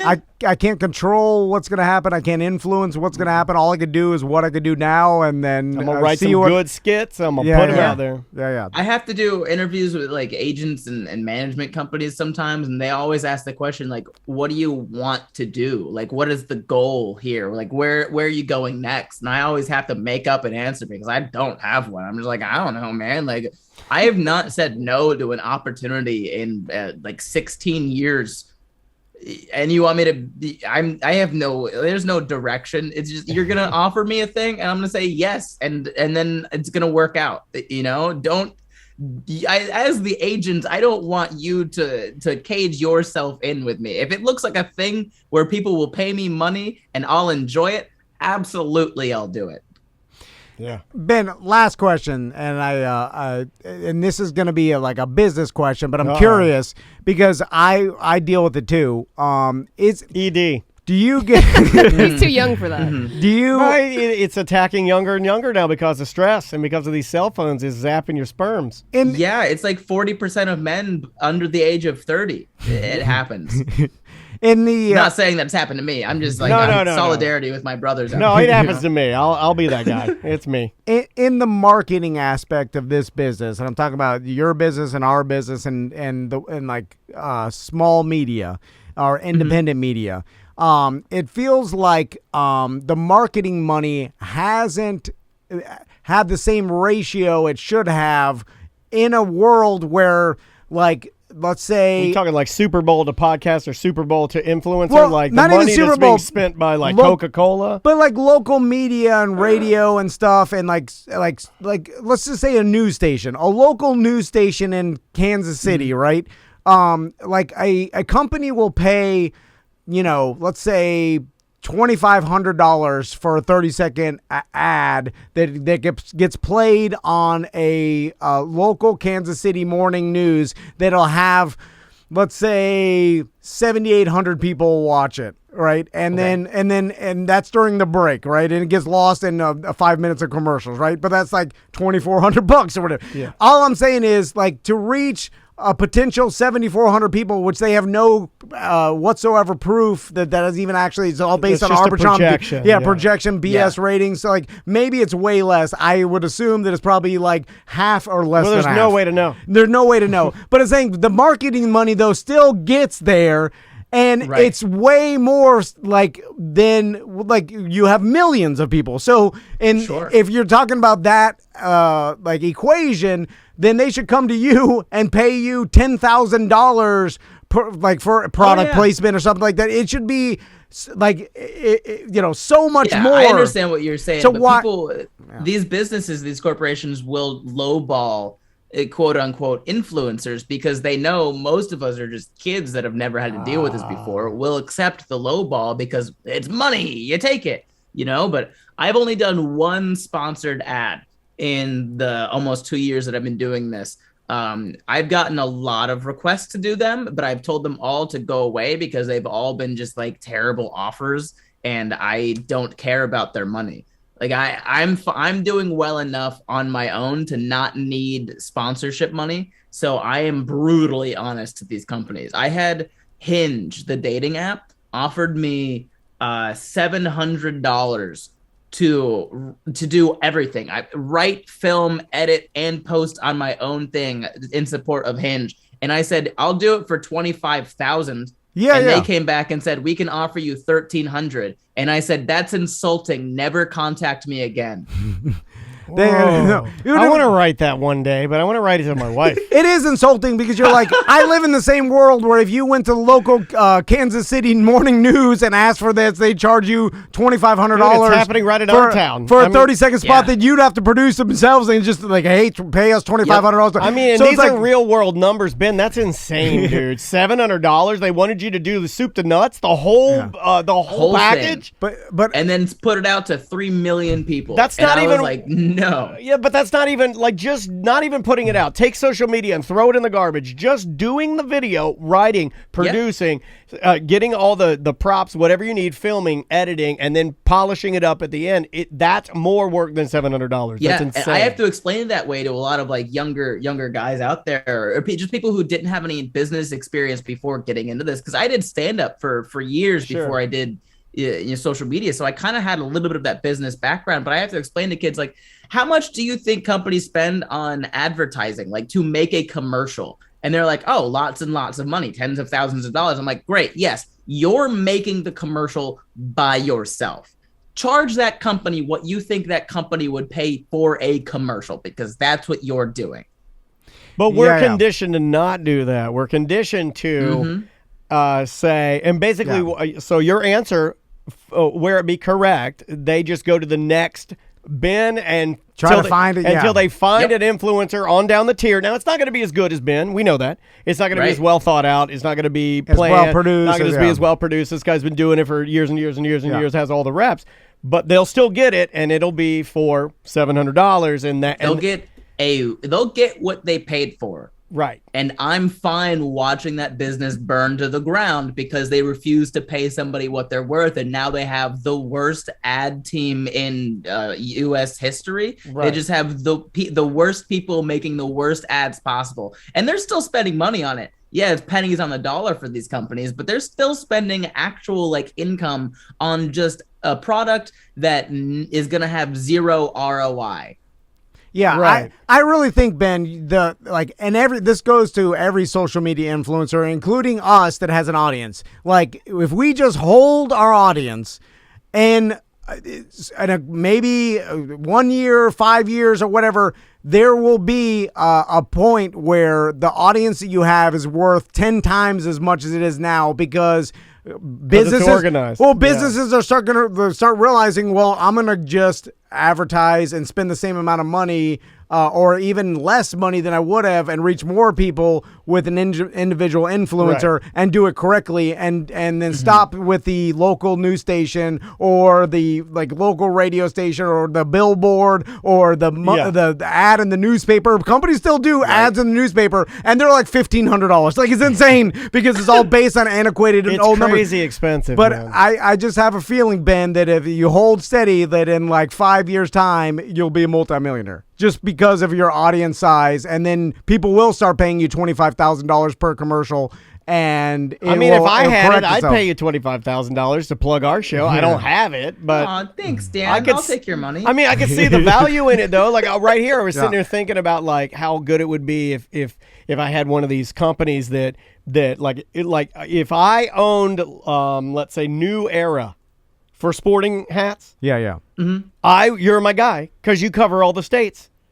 And I wear. And he wears a lot of hats. Yeah. Bingo. Yeah. And I have over 100 hats that I wear. You should be sponsored by New Era, and they would make, because they make a lot of money. There's no way that hat that I buy is $55. I know it's not. Right. Well, I definitely take the money New Era spends on print ads and then give it to Ben. And they do. And that is happening. The transition will happen. It is happening. Man, I love talking to you because you give us you're one of the few influencers that we talk to. And again, this isn't shade, but you're very open. You're super candid about this was the company. This is what they wanted to give me, because it gives those of us because we are in it, but not really on the social side. Like, we have a product, we put it out, and our product is better devoured as a podcast or a YouTube video. It's really, but when we get to talk to you and you start giving us real examples, I think it helps our audience understand. It also helps us understand how hard it is and how hard you work. Yeah. I'm very open about all of this stuff because I don't want people. I really don't want most people to just watch what I do and be like, oh, that kid is lazy and dumb and he puts out stuff. There's a lot of thought and time and effort that goes into it. Yeah. And a lot of the time there's not an equal monetary kickback to the amount of time and effort and energy you put in. And I want to be very open and honest about that stuff. Anytime someone asks me about the money that I make from this stuff, I just tell them I'm not hiding any of it. Yeah. I make enough to have moved to LA. Yeah. But I'm not buying a Tesla anytime soon. Yeah. You will, though, Ben. Okay. You will. This is the last question, I promise. What's your thoughts on the Island Boys? That's a good. No, that's because it's interesting. Hey, they're hanging out with Supreme Patty last night. I saw that. It's a different type of entertainment. Now, obviously, they're insanely popular, but we were joking around. They did it some Miami club owner hired them. New Era's got them to show up, and then they're doing their Island Boy song, and people are just standing there what the hell is happening? It did not translate to live, obviously, and so they have this huge audience. They're more studio musicians, and there's an element of people on social media there we call sideshow acts. Yeah, it's like cringe porn. It's you're watching. That's a really good description, actually, because I think the more internet term for it would be they're just memes. They are just memes at this point. They've done their one thing of just we are the Island Boys. And everyone is going to be singing. Wait a minute, you should do that. Doing the dishes. You should start doing that like it's never been done before, and just start doing it and ruin your entire career. Guys! I just had this idea for a new rap, and I want to lay it down on the track right quick. Just we are the Island Boys. I do like the song. I love the melody. I really do. So catchy. I'm gonna give it like an island boy. I'm gonna give it like an island boy. I'm gonna give it, and then we're just trying to make it. Yeah, and he's like, I got my vest on. But they're just a meme right now. They're super popular right now, and it's not because of just some otherworldly talent. Yeah, they have the one song, but if you listen to the rest of the rest of the song don't make no sense. It's just that one line, that one melody that everybody really likes. It's funny. People think it's hilarious to even just look at these people. They are quintessential Florida boys. When you think about what just someone from Florida looks like, and you don't picture the Island Boys, you need to stop what you're doing and picture the Island Boys. All because look those people like exist all over the place. People in Florida look like somebody spliced the end of a hot dog and grilled it. Ben, how are they making money? This business. Because I look at it, I'm like, I know they're making appearance fees in Miami clubs and stuff, and maybe, but I don't see any of them touting any who's gonna pay them to New Era. I don't know. It's going to be like local entertainment is going to keep these boys afloat for a long time. But that's if they didn't make a really bad deal with an agent or a manager of some sort, which honestly, like given what they do and how they act and what's been going on in like their other videos, because I did a deep dive. I was interested. I have ADHD. I fell down that rabbit hole. It really looks like somebody out there is just fully taking advantage of these kids, and they have no idea because they've never experienced anything like this. So they're just along for the ride. They're getting paid, sure, but whatever guy is getting them these deals is getting most of the money, which is just not how it works out. And they're just gonna disappear. Just like everything else on the internet, there's an expiration date unless they put out another weird hit that comes out. Now, impossible. Now, tell me what you think about this. I was thinking maybe they do. Now, remember, we were talking about Psy with Gangnam Style from like, let's say 5, 6, 7 years or whenever that was. Mm-hmm. Remember, before he had Gangnam Style, he did some pseudo-controversial anti-American music. I'm thinking Island Boys need to go anti-America. If they go anti-America, they rewrite the Cuban national anthem and they just start talking. If they just do a little something, they got to get the controversy. Ben, thanks so much for talking to us. We got to go. But again, theimprovorlando.com. Tonight, you're going to be there. Yeah, get your tickets. Go see them. We appreciate it. Hopefully we'll have you in studio, next time you're in town. Let us know if you're in town or when and if you're ever in town. I'm in town right now, right? I know. Damn it. Hey, well, then we're doing it. We set up a Zoom. Hold on. I'll fix it. I'm going to take it like an island bar. All fixed. Hey, man, we're just trying to make it. Yeah, I got my vest on. All right, Ben. We'll talk to you later. Look, I froze him. I froze him. All right. We freaked out at the ending. I love a good freak out ending. What? Bye-bye. Welcome back to A Corporate Time. All right. That was gravel. I know. Yeah. You and I have been having a lot of throat problems. Yeah. Oh, yeah. You got any throat problems over there? I'm good. Okay. Yeah, it's. I'm gonna not make a joke about that. It's been a problem. I went. There's a solution, and it's clean living. So once I found that out, then I was like, all right, well, what else? What there's exactly nothing else, but I'm like, okay, what is? I think that let's talk about this. I think that both of us drink too much caffeine. Well, I what cut out is Mountain the Dew. proper amount of? Well, no, but you're still drinking caffeine. I don't think it's the Mountain Dew. I think it's you guys talk too much. That's a problem. So you're gonna have to. That's kind of hurtful. Well, I just mean you talk more than the normal person, right? I see what you mean with the talk show. I thought you were just men in general. So you got to do some like herbal hot teas and some throat coat. You have to protect your voice. Yeah, that's what the ear, nose, and throat. Now, it's very hard for me to believe that any of your top tiered podcasters take care of their voice. Probably not. Well, maybe they do, especially like the ones that were used to being radio or used to doing a lot more hours of talk Rush show. Limbaugh, you think he took care of his voice? He did a lot of pills. Well, who? I mean, he didn't feel anything. You know what's funny is that the only thing that when I found out about him, I was like, he does Oxycontin just like me. I also think we scream louder than we most are people loud. are like they're talking loud. regularly. Yeah, if we talk, do a forceful talk. Yeah, we're forcing it. I don't know, lots of things. We strain through it. You get older and things stop working as well. It's like anything. Yeah. So it's like you have to compensate, but from your body deteriorating, which I'm sure is happening slowly. So well, we talked about this a couple of weeks ago, right around the time of Thanksgiving, when my daughter informed me that you can tell the sex of a turkey by the shape of its feces. Wow. A J shape is a boy, and a plop is a girl turkey. Okay. But as the turkey ages, the plops spread out, which leads you to the hypothesis that the turkey's BH is getting larger or looser. Yeah, everybody's BH gets larger and looser. That was going to be my question. Yeah. Is everybody eventually gets to a point where you're going no matter what, right? Yeah, that's why you're born in diapers, you die in diapers. I've never really thought about this, but will there come a time, if I live long enough, where there will be no control of that? Oh, yeah. That's a real thing? Yeah, if you live long enough. But what's you don't the have to worry age about where that starts? It all depends. I mean, it could be in your 90s. It depends on Could be next week. your genetics. It depends on Diet.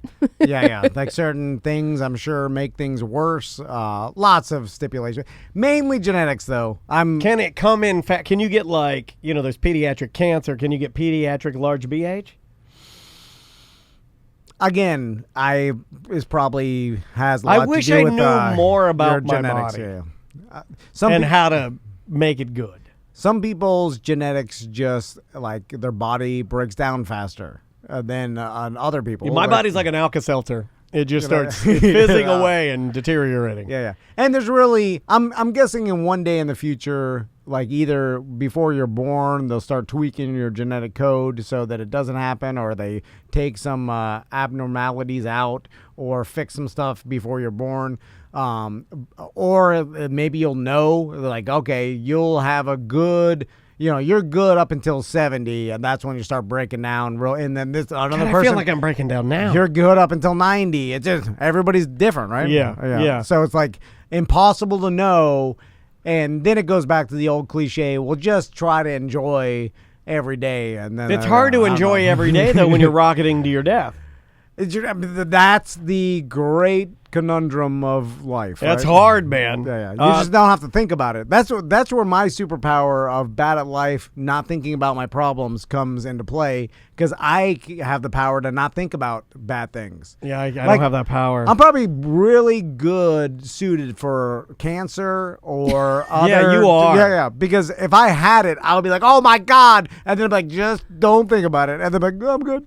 Like, I can just. The Norm Macdonald. Yeah, I can't It's do like that. my bills or like a judgment against me. I'll just be like, Those are easier for me because they don't involve death. Yeah, judgments. I guess going to jail I put in the same category as that.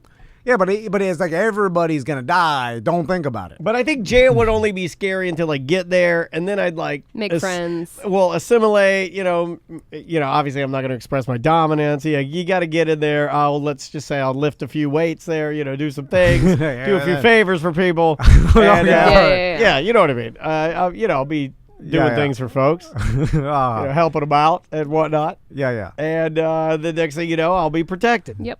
That's how it works. So let's do some voicemail. All right, buddy. I just gathered a brand new bushel of voicemails just for you. All right. Picked them up fresh. This one's kind of interesting because I think this stemmed from the fact that we talked about how do professional football coaches, how do they work their way up through the ranks? Tom and Dan, this is Woody. This is one of those FYI messages, really for Dan. So, Dan, I know you went to DeLand High School. Go Bulldogs. Probably don't care too much, but they just made a huge hire with Rick Darlington as the head football coach. You may have heard of him. He won Rick Darlington. like 3 state championships with Apopka. He went to Alabama. He's been to Georgia. He came from Eustis. He was my coach when I was in Eustis back in 2000, or 99, in 2000. But I wanted you to know, man. You might want to follow DeLand High School. They're going to be a powerhouse pretty soon. That's all he does is build programs. But I'll talk to you guys soon. BDM for life. Did not know that old. What's his name?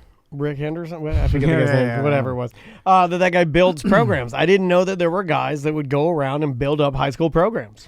Do you care if DeLand High School wins the state championship? I would be happy. Yeah, I thought about that. Yeah, I would be, and then I would do what most people would do is I would call in people around there, get Andrea's dad or somebody. Hey, give me a hat. I want to act like I want to act like I've always supported and lie to people. Really? Yeah, and then I'd get the hat. I put the hat on, and people would be like, "Hey, is that a DeLand hat?" I'd be like, "Yeah, state champion. That's where I went. Yeah, go Bulldogs." I do a little of that. I think, and this is why. Like my wife hates me. Most people hate me. Is because That's not good. That's a harsh one. Your wife hates you now? Is that where we're at? Because before you said this is why she gets mad at me. Now it's just pure hate. Yeah. I elevate it to hate. I'm just elevate to hate. You should get that tattooed on your chest. I'm speculating, is because I would have zero interest or joy if my high school football team won the state championship. I wouldn't either. It would be a nothing to me. Like, you didn't enjoy school though, right? I like going to high school. I liked all my friends. I have good memories. No, I didn't enjoy high school. I had no. I'm not going to say it was camaraderie all toward it. amazing, but I didn't have a school spirit. I felt no connection to it. I wasn't. I mean, I guess I had some school spirit, more than you guys, because I did play in the band, so I was at every football game. Yeah. And you have to have that. But if you go to the Dolphins, which I still have no connection to, but because I followed it in a young age, it indoctrinated me into caring. And I think you have to have that. Like if the Dolphins won the Super Bowl this year, which not possible. I would root for them. You'd be happy, right? It'd make me happy, yeah. Yes. It would actually change my mood and make me like happy. And I love my hometown. Like I love the fact that my parents chose to raise me in DeLand. You know, I have really good memories of my hometown. I have really good memories of my high school. Yeah, I think I would care. And even like UCF, where we both graduated from. I wouldn't care as much. Why? Why wouldn't I care as much for UCF winning the national championship? DeLand would mean more to me. Because somehow your school pride for DeLand was more indoctrinated. Well, I was there.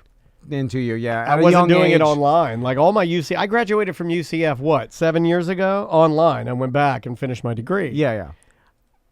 I don't know. It's weird. I went there all 6 years. I just don't have it because to me, I'm so far disconnected from like I went there. It was a business transaction. I paid for classes. I passed. Ghost him in the the bowl. Like what do I care? Ghost him in the bowl in our Twitch chat room. He seems to think that I'll throw this at you. See if this sticks.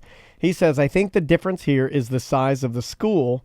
I believe Tom had a massive graduating class, but DeLand High was probably a fraction of the size. More intimate and close to the staff, student body, etc., since they probably knew you personally. Yeah, I knew all my teachers, but my mom was an educator, so I knew all the teachers beforehand anyway, just because when your mom's a teacher and she's been teaching for 30 years, you know most of the teachers. Yeah.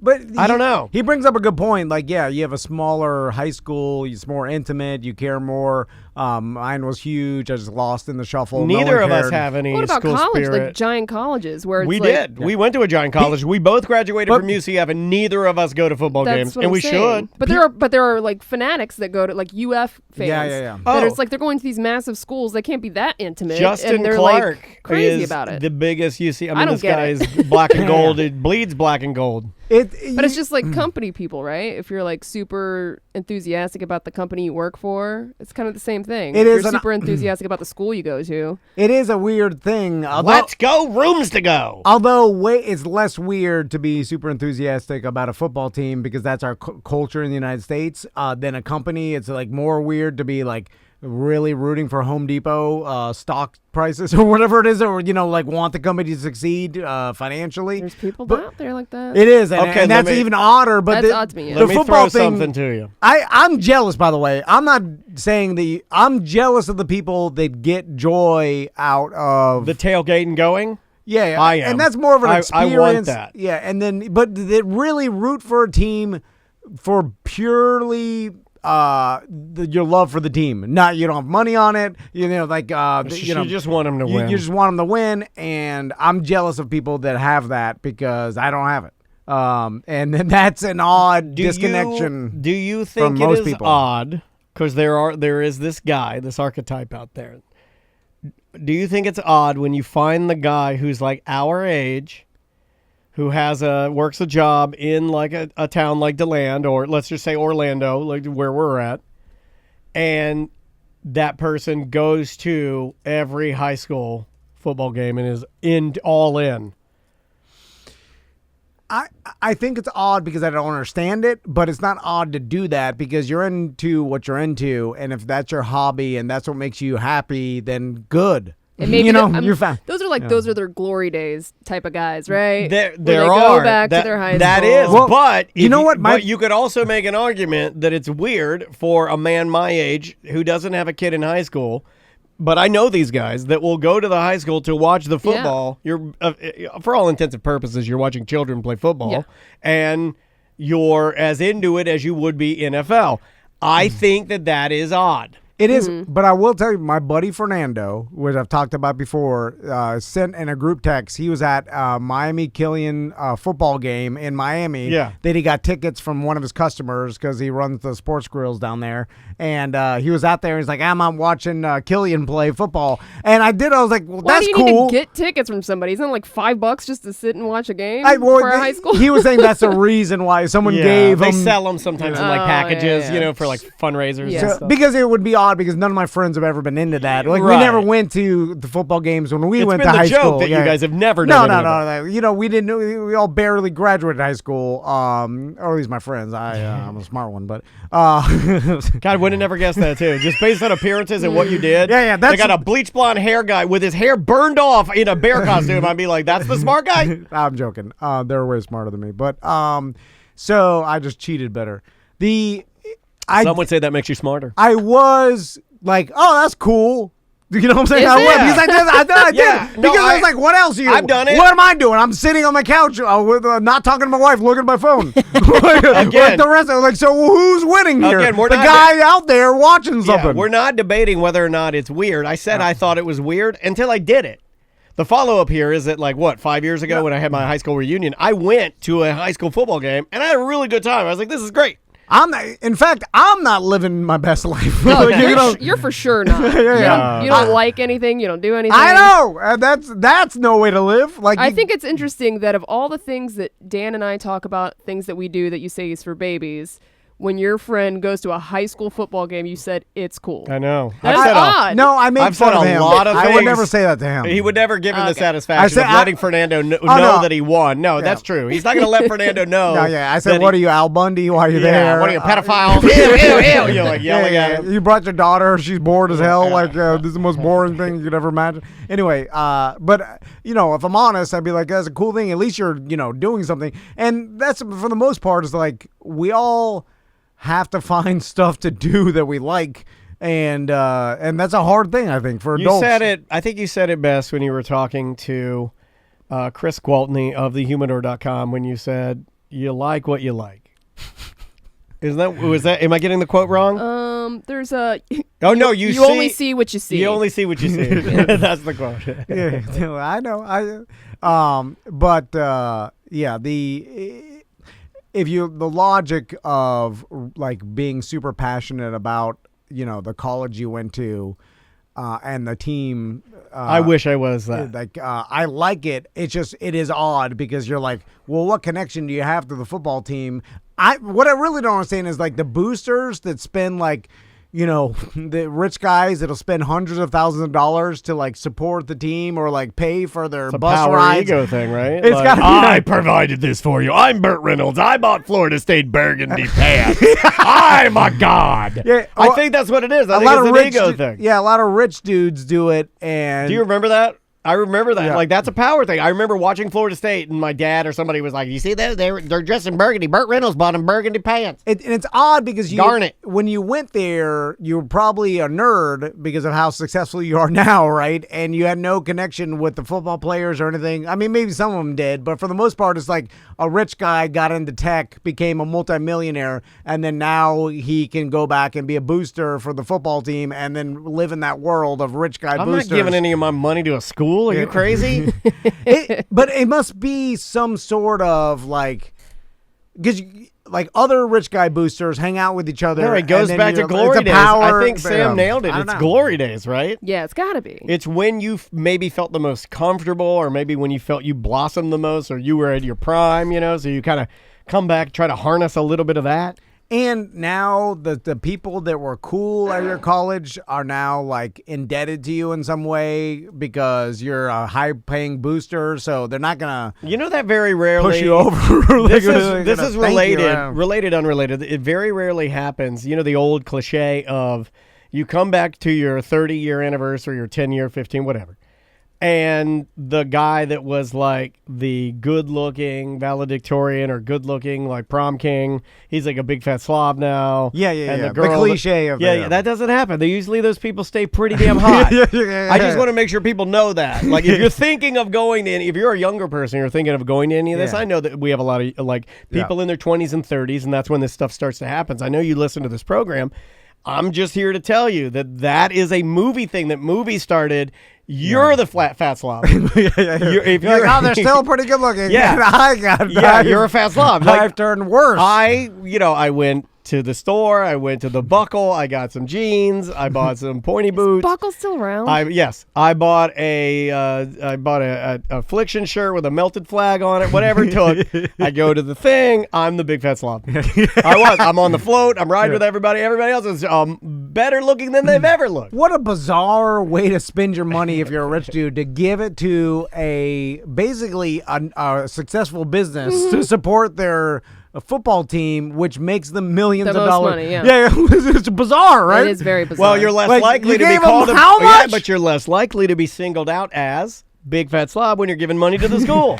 True, but it's a weird thing. Like, do you get satisfaction of that? Like, what do you think that did? Like, it helped. Yeah, you paid for their bus rides, or I don't know. It's like, it's a weird thing to donate to the rich. Have you ever? Right? Yeah. Have you bizarre. ever paid for something and sat back and looked at it and been like, I did that? I don't think I have. Well, we've donated to people that needed the money or charity and stuff, and that's a good feeling because you're I like, make Sam announce it, though. Anytime we give to anybody, any listeners GoFundMe, I make her stand in the middle of the room and go, Tom and Dad are so generous. Yeah. It'd just be odd to be like, I want to give Amazon, like whatever, like if By the way, go to $20,000. groovesoaps.com and buy the rest of those Tom and Dan soaps, because that goes to Yellow Brick Road. Oh, they still got 'em? Yeah, there's still a few left. Oh, Okay, man. I'm yeah. almost... Dude, I've been using that soap. It's good It's soap. good, yeah. Me and May have been... That'll last me for 2.5 years, by the way. Like it's the Crocs of soap. Like I love it. It's God so damn it. There's one review on each bar of soap, and guess who reviewed Oh, the no. soap? Who? Big Fat Norm.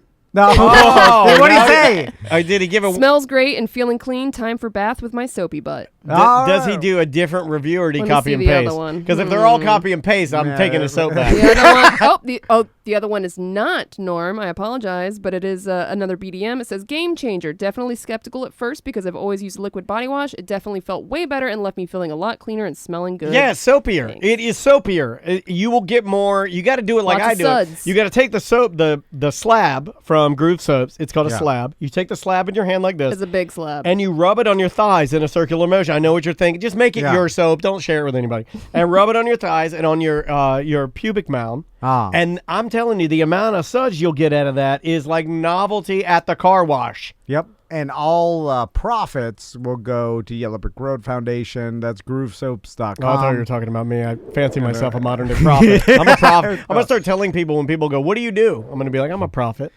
All right, everybody. We'll see you tomorrow. Welcome back to A Corporate Time. Our buddy Dizzle Funk is here. How you doing, Dizzle Funk? Hey guys, I'm good. Thanks for having me. No problem. Normally, this is where you go into a whole thing about calling him Mr. Funk or Dizzle. Or, Yeah, but you just, Yeah. I like that you went for it and you're like, our buddy Dizzle Funk's here. And you're just like, I'm going both names. I'm not Yeah, going to yeah. screw around. I'm a pro this year. Oh, believe me, I thought about it. I was like, is it Dizzle? Is it Mr. Funk? Is it- I yeah. don't know. But you went both, which was it's an odd one play. word. It's one word. But that's an odd play, right? Yeah. You've been doing a lot of different things today. We saw our friend Yeah. Jim Colbert today. You didn't mess up the time he was supposed to be here, so he assumed that you would mess it up. Yeah. Dizzle Funk, you got his name right. I do everything different all the time. It's the only way to Which live. is the One of them's about to hit. Yeah, you that's the know? key Consistently to his success. inconsistent. Yeah. You know how hard it is to be. You're literally just spinning lock combinations constantly. I wake up at a different time every day. I I brush my teeth at a different time every day. I go to sleep at a different time. There's Yeah. nothing consistent No routine. at all. No routine. Anyway, Dizzle Funk, how you been? Good man. How are you? Dizzle Funk, how you been? Carl Lewis. So we were talking Kid Rock right before the show We started. like to get guests in here, and then we bring up the weirdest thing we can think of. And I mentioned something about Kid Rock. I saw Kid Rock, and Dizzle says, how was he? Yeah, And yeah. I said, believe it or not, I'm not a fan, but he was very good. Like, it was Power Man 5000 and Kid Rock, and both were very good. Very good. It's the same problem now. Like a Fat Joe doesn't have this problem unless he loses weight. But He did lose weight. Fat Joe did lose Oh, weight. but he's still Yeah. he's kind of still fat. He's round not- Joe now. Yeah, he's not- more like a Rotund. Yeah, he's like a thick Joe. Thick Joe. I like that Thick one. Joe. Yeah, but he's still. You could call yourself Fat Joe and be thick. You can't call yourself Fat Joe if you're gone. Fat Mike, when he got really skinny. That's true, but he had a distended old man belly. He's so- a gross, right? He is gross. Yeah, look, I love Fat Mike, love No He's Effects, gross love looking, punk rock, but yeah. he's gross. Yeah. And I think Yeah. he'd hear that and he'd be like, yes, I am. But like, I feel like he would be like, tip of the hat, like, thank you. But Nailed it. when you call yourself Kid Rock and you're transitioning into an old man, Not even just an old man, a grumpy. yeah. He's getting Oh, grumpy. yeah. His newest single that he dropped last week, I believe it's called "Don't Tell Me Nothing." Or something. It's like I ain't listening to nobody. Don't tell me how to live. Yeah, don't tell me how to live, which is what I think my dad's last words were when he Yes. died at the hospital. I believe he said, "Don't You tell me made how it, to Pops. You live. made I don't it." want your goddamn oxygen. I'm smoking." The same problem with the boy bands when they pull you out on stage. It's like Boys to Men or I give them a Backstreet pass. Boys. Though you led with the only boy band that I give a pass is got boy in their title. I give Boys to Men almost a pass.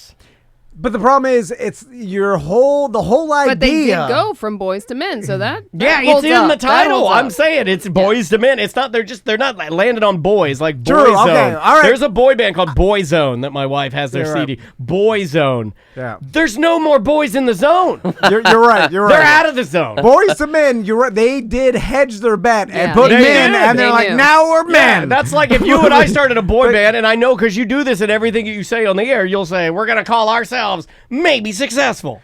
The problem is you're singing the same boy songs you did when you were boys, so that's a problem, right? White boy bands have more boyish songs than any other boy band. Is Boys to Men considered a boy band? I think they are, but like Menudo, Boys to Men, you lump them in there, but their songs I don't think are as juvenile as white guy boy bands. You're right. I guess they're more, I guess, in the category of they're like More mature. yeah, but like wouldn't that I'll make love to you like you want me to. Yeah, and yeah, I'll yeah. hold you tight all through the night. That's not what boys sing about. Yeah. We're you're gonna right. drive up to the hill. Yeah. Oh yeah. Yeah. Oh, yeah. They're hornier. You're right. Yeah, they're hornier. Boys to Men was a horny group. Yeah. The First album, maybe not so much. Second album, absolutely. white boy bands are less horny, Except for one. 98 Degrees were horny. Oh, They were were they? horny. 98 They were hot, Degrees bro. is the only boy band that if you collectively ask anybody in hip hop, they'll agree. They'll be like, that's the only one we give a pass to. It's 90. And I don't know why. I asked my wife this question. My wife loves boy bands. It's like her thing. I go, and there was I think it might have been the rapper Mos Def or it was some big article, and they talk about 98 Degrees. It may not be that, but and I'm like, why do they always get the pass? Like, why does 98? They are considered a pop and R&B Yes, group. that's what I'm trying to say without I sounding guess like their racist. songs were but less poppy. they were considered. They got a pass by R&B guys. Like R&B guys gave 98 Interesting. Degrees a pass. I have no idea why. I'm not gonna say they were the best singers. I think we got to give that to Justin Timberlake as far as like 100%. lead vocalist. But maybe with soul or Nick Lachey, I don't know. Don't know. Who was in 98 Degrees? Who was the platinum Nick blonde Lachey kid? was the main guy. Right. The ugly dude. Everybody goofed There's on always the- one ugly dude. Well, though. in 98 Degrees, you had the older guy with like the bleach blonde hair. Jeff Timmons. And he had no chin. I'm Jeff Timmons. He had no chin. He didn't have a chin. And I'm not trying to be mean, but I am. He looked like Earthworm Jim. He's Yeah, like, yeah. Oh man, that's sad. Little Nick froggy. and Drew Lachey and Justin Jeffrey. Justin Jeffrey. is Justin Jeffrey the Earthworm Jim? Earthworm Justin. I don't think so. I think that was Jeff Timmons. So I could be wrong. Sounds Yeah, like I think a it is Chinese was guy. Timmons. And did Timmons somebody got in a little bit of heat? I want to say one of them did. One of them, I think, masturbated in a Walmart parking lot or something. No. Yeah, like they Classic. all Classic. yeah, classic. Dog Walmart, huh? You couldn't go to Publix or something? Dog the Bounty Hunters. The guy with the long gray ponytail on Dog the Bounty Young Hunter. blood. You guys familiar with that show? That's Dog, right? No. Dog has the mullet. blonde Massive bouffant. mullet. Okay. The guy with the long gray ponytail, his name was Youngblood, and he masturbated in a Walmart parking lot. So Dizzle Funk. Oh, you know why? gotta They get it they in. were originally signed to Motown Records. That's why they're Oh, That's wow. why they get a R&B. pass. They should have stayed. I don't know what well, I don't think they had a choice. I think Yeah. Motown's like, we're done with you. Like, bye. Dizzle Funk. Where can we get our Dizzle Funk Mexican standoff shirts that you brought us? Yeah, tell us about Mexican Standoff. Mexican Standoff is one of the latest releases that Nico and I just released. It's a play on the movie Desperado. So I if you love it. listen to the song, it's about banditos and stuff like Nico that. was on your compilation, correct? Yep. Yes, he was. And exactly. we have played I've kind of burned through that whole thing. It's really good. Oh, but, thank you. Thank you. yeah, we've played you on here. We played Nico on here. How did it come about? How long have you been working on it? Well, since that compilation, Nico's like, we should do something. So I sat on this beat produced by this guy named Mr. West, who owns CTC Studios. And it's kind of like there's a Spanish guitar, and it's an old Spanish song that he redid and sat on it. And Nico is the modern day Antonio Banderas. If you've ever seen him, he is Antonio full blood. Nah. So I rented some mariachi outfits, talked to our boy Thompson, who edited the video, and put it together like that. That's awesome. Dizzle Funk, speaking of making beats, because... Are you getting in there? You going to throw your hat in the ring? Well, it seems You've like... had the itch for a while. You know, what would your name be? I feel like a lot of people, this happens with jokes and stuff, like a hive mind or whatever, like people come up with the same jokes without stealing, right? Because it's just like, okay, there's a commonality in the being a human that we all kind of experience generally the same thing. So, of course, you're going to make jokes about this generally the same thing. So two people are bound because there's enough humans in the world to come up with the same exact joke without stealing it from each other. Yeah. So I imagine with like making beats, I mean, this happens in songwriting and stuff too, where it's accidentally you come up with the same, lyrics or the general theme of the song as someone else. And some people absorb stuff and then come up with it. And they think they're coming up with it like it's totally unique, but it's something they absorbed a long time ago, and your human brain just put it out there, and you had no recollection of even remember hearing it. Does that happen when it comes to making beats? Because I imagine it's hard to make a unique beat nowadays, especially with you hearing so many different beats. That's an interesting question too, because your job can it'd be almost impossible for you to avoid absorbing. Because, not only are you in a band, but you also are a singular DJ, but also a musician. But that's a weird one. Well, I prefer it that way. That way I don't get pigeonholed. I was actually working with another producer of mine, and we were working on a beat, and he makes a lot of these gangster rap beats for all these recycled rappers. Yeah. And we had to kind of get out of that to do something different. Like, no, stop doing that, because he's done it for so long. So I think it kind of depends on the artist and the producer, whoever's doing it, what they're in the mood for, who they're going to work with, what their idea is. Like Tom, every beat we make, he always has to put in some of that West Coast. But then that's how you find your signature sound. That could be your signature sound. And I'm like, dude, we can't keep doing that. Then the next thing he wants to do, he starts chopping up like old famous R&B songs and speeding them up. Yeah. I'm like, you can't be doing that, man. And in front of every song, I want Rough Riders. But he says it just like that. Rough Riders, roll out. Like you sound like an off-duty cop. That's where you come in. You have to do the ad-libs. Yeah. That's your job for that. No, nobody can do it as good as Off-Duty Tom. But how do you know? That's your rap name, Off-Duty Tom. Off-Duty Tom, that's it. That's actually not a bad rap name. How do you know if, you think of a beat or whatever, you're like, all right, it's in your head, and you try to translate it, record it or whatever using your equipment. Chat room's just straight roasting. I don't care what you think. They said, get out of here. Don't talk to officer. Get off my lawn. The chat room said you'd say, whoa, doggy, giddy up, Rough Riders. Oh, giddy up's a good one. Giddy up. Whoa, doggy. I'll get you. Anyway. Who was that from? That's a new person. Thanks for your service. So, but if you think of something, how do you know it's not something you absorbed throughout years of hearing other beats? Like, you're not just straight up stealing someone else's beat. That's got to feel terrible too, right? Like, let's say you don't get any checks and balances, right? Like, just like a comedian would. Let's say you do. You go up and you're like, I got the best stuff. And then you have somebody confront you. That would be Joe Rogan. That would be Joe Rogan's out there. Dizzlephunk stole all his beats. He stole it from Undercover Tom, or what did I call you? I mean, if you guys want to get real deep, music's always been stolen. Yeah. I mean, rock and roll and hip hop was stolen from blues, from tribal drums. So I mean, it's always something that's been there. I think it's just everybody's different take on it. Like, I'm gonna take the beep, beep, beep, beep, beep, beep, beep, and then slow it down. I mean, it's the same thing, but it's different. Oh, that's good. If you put some Rough Riders a little out of the photo. Echo it out. And then throw a Junior Mafia. I don't know if anybody says that. I like copywritten. A good 1994 loud, exaggerated what? Yeah, I like that. Put that there. So it's just basically you're taking music. I mean, a lot of what DJs, and you're taking samples and then tweaking them and turning them into something else, right? Yeah, I feel there's nothing that hasn't been done. Yeah, I mean there is definitely original stuff, but there's something that artist has listened to before. Like, for instance, the new Silk Sonic album. Have you guys heard that? Yeah. That's all 70s funk soul. Like, I mean, come on. And there's influences, like you can hear what they were going for on each particular song. Exactly. The new John Mayer album, I can do the same thing. I can like go through and hear a track and be like, okay, well that intro very much sounds like it is influenced by, like, let's say, These Dreams by Heart. Correct. That like real heavy, like almost ethereal synth sound. Yeah. Very 80s. You know? Yeah. But also like guitar heavy. It's not just 80s for the sake of being 80s. It was a specific period of the 80s where you had these synths that would be playing like this kind of like angelic thing in the background, but then you'd have like kind of chunky, heavy guitars.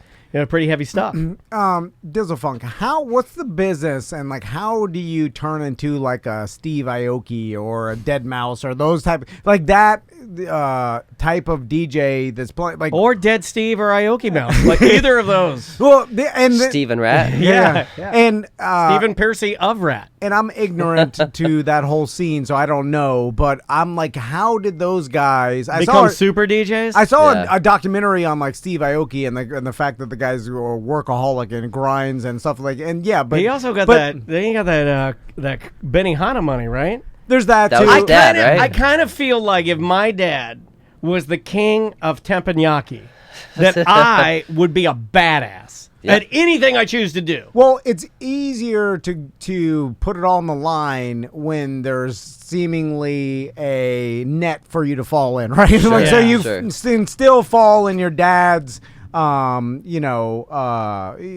teppanyaki money, where it's like that exists, and like one day your dad will die and you'll be a millionaire. You know that will be true. I'm glad that you used the proper term for that. So many people don't use the term teppanyaki, which is what it's called. So it's easier to risk it all when it's not all. You know, he's not risking all his dad's can you imagine Or if he's he using fails? his dad money to put behind him to succeed. Too. Correct. Yeah. Or To if get you the right fail, team. you know, you show up there, your dad calls you, he's like, come to my office. You come there, and he's like, do you want the chefs to make you your favorite teppanyaki? Yes, Dad. And he makes it. You're sitting there and you're sad. You have to tell him why your music festival failed. And not to take anything away from him, because it seems like he did just grind it out and become successful. But what is, like, how do you become that popular? Is there a lot of happenstance and chance into it?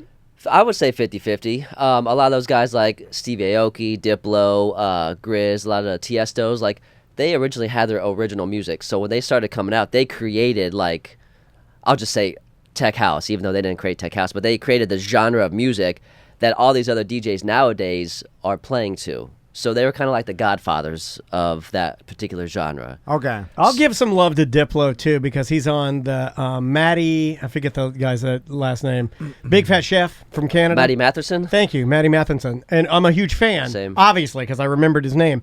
But he's Diplo's on that show, and he's just being himself, and they call him Dip Dog. He's like the coolest dude. He's Dip Dog, and he's only doing acid and taking drugs the entire program. Yeah. It makes it cooler because it looks like it might be real. Like, I think Diplo, all he does is party and take drugs. You're a world famous DJ. You don't have to do anything else but take drugs and DJ. It looks pretty awesome. The epitome of being a DJ. So shout out to Dip Dog for being the best. Also, okay, well, help me understand, because it all comes down to like like I need to know what someone's doing that's hard and that's unique and that takes like an unbelievable amount of skill to do, and that the reason why they're so popular. Like I need a tangible reason, a way to grade them.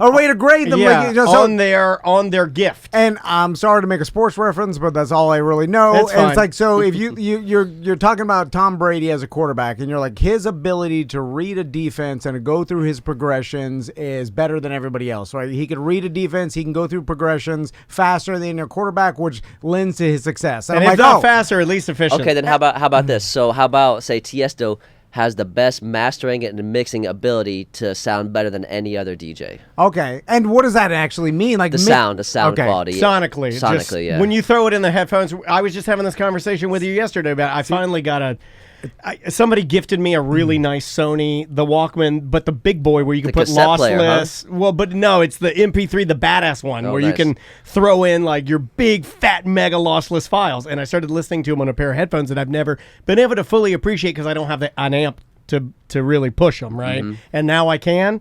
It's like night and day, the sound. It's Sure. way different. Sure. Well, way different. What I'm going to ask you, like, so Dizzle Funk, could you do what Diplo does, or any of these the most famous DJs? Dip Dog. Yeah. Could you do that? Like, could you do exactly what do you have the talent that they have? If I put the time in, absolutely. Okay, so because Like your that's confidence. Well, because that's the thing where it's like you see you're a comedian watching Dave Chappelle, right? And you're like, well, I'm not that fun. I don't have the ability to do what he does. Like, seemingly not only writing jokes on the fly, but it seems like he's up there telling stories off the top of his head, and they're killing, but obviously they're rehearsed and the practice. But it's like he's got a particular talent, and the way his brain works is above other comedians, and therefore lends to his success. Okay. So that's why I'm like doing all these like They all come into play. Okay. All that comes into play. Because there's something that Steve Aoki's doing that you couldn't do, or is it just He's just been doing it longer. okay? That's it. So there's not any particular talent that he has, or like the way he masters a song, I can't do. It's his brain works a different way. That's how I'm trying to like. It Okay. could be, man. Like I haven't spent 10 years behind the computer figuring out how to do that, and he's been on it. So I'm sure he's learned a lot along the way. But like Dave Chappelle, some people can be comedians, but you can't be Dave Chappelle because they got that extra something back there. Yeah. Yeah, you're no Joe Rogan over there, Tom. No. I don't know. He's pretty Rogany lately. You don't got that Rogan monies. No, he doesn't. But he did shoot a Yeah. deer out back, and he's cleaning it, and it's Attaboy. delicious. Yeah, and then it becomes subjective at a certain point where it's like, why is this person so popular? And then you can't quantify it anyway. It's like, I don't know. It's like, it's so many different things. People like what they like. that it's impossible to say or narrow I it think down now. maybe you and I touched on a particular figure who, like Maddie Matheson, the chef. There's a guy that I think isn't the best chef. And I'm not throwing shade. You know, I don't know who is the best chef. He's a good cook, a good chef, you know, and he's earned that title. But I think where he really excels is that he has a magic about his personality that I don't believe you can duplicate that. Would you agree with that? Talking about Maddie? Yeah, Maddie's funny. He's a personality, 100%. And so it's not so much what he knows, like, because all the cooking techniques, you know, the salt, the acid, you know, and mixing different, you know, oils and your fats and that's all science. And at some point it becomes science, meaning if you have the temperature right and the ingredients are correct, 100% of the time you're going to nail it. Right? But he has another thing where he's just open to things. His demeanor, his voice is weird. He's a character. He's all tatted up. He's 5 bills if he's sitting. Yeah, he's huge. He's a huge, like, there's something about him that again, like Aoki, like when you look at that guy, maybe it's just the him factor, maybe. I don't know. Do other DJs look down on the gimmicks? Because mentioning Steve Ooh, Aoki, like a light up head. or that, or a cake. You know, Yeah. We like to have our guest on the couch, and then we have just right here, right It's here. safe. Safe for everyone. and then we just Always praise this him is out. gonna keep you. This is I don't know. This is nobody else does this. No, you guys are. So if I didn't have cancer now, then No. This isn't cancer. Oh. What you guys are getting right now is experimental Yeah. COVID treatment. Oh, we okay, treat even you better. before you Even get better. it. We Yeah, treat it yeah, yeah, before yeah. you get it. Thank you. Yeah, Thank yeah, you. Yeah. I thought that was a bug spray. I was like, okay. No. cockroaches, cool. That is complimentary COVID vaccine Well, for thank you, every guys. guest that comes in. We spray your toes. Hold with on, Thank you. COVID. I filled out. Just put pure COVID in there. Oh my God! I didn't put the vaccine. I put COVID. Oh, you left off vaccine. It's fine. It's not real, right? We're cool. So Yeah, it's fine. do Theater of the mind. do other DJs look down on the gimmicks? 100%. So Okay. I'll give you a fantastical example. So there's a lot of OG. We'll take DJs out. DJ for Red Bull. Like whenever you see a Red Bull DJ, they're fantastic. Like they got all the tips and tricks and scratches and all that good stuff. Like Red Bull, the energy drink. Correct. Okay. No, Red Bull. Well, I don't know. The underwear. Red Bull, the actual bull in Spain. I don't know what the hell are you talking about? Well, you could be referencing not at all. a famous DJ or Yeah, something. DJ Red Bull. Yo, son, I don't know. I'm DJ Monster Energy. You're officially grandpa. Well, Get them awards. You're Grandpa Red Bull. Oh, that's That's your DJ name. Mr. Call you Grandpa Red Bull. And then I'll be on stage. A big. And your face is just red. I can only take a quarter of it because I got a pacemaker. I get up on It my is DJ sugar-free. stand and then I double fist 2 Red Bulls in my mouth like a Stone Cold. Then you put a light up helmet of just your actual face. I love it. I love it. Okay, continue. I'm sorry. We're stupid.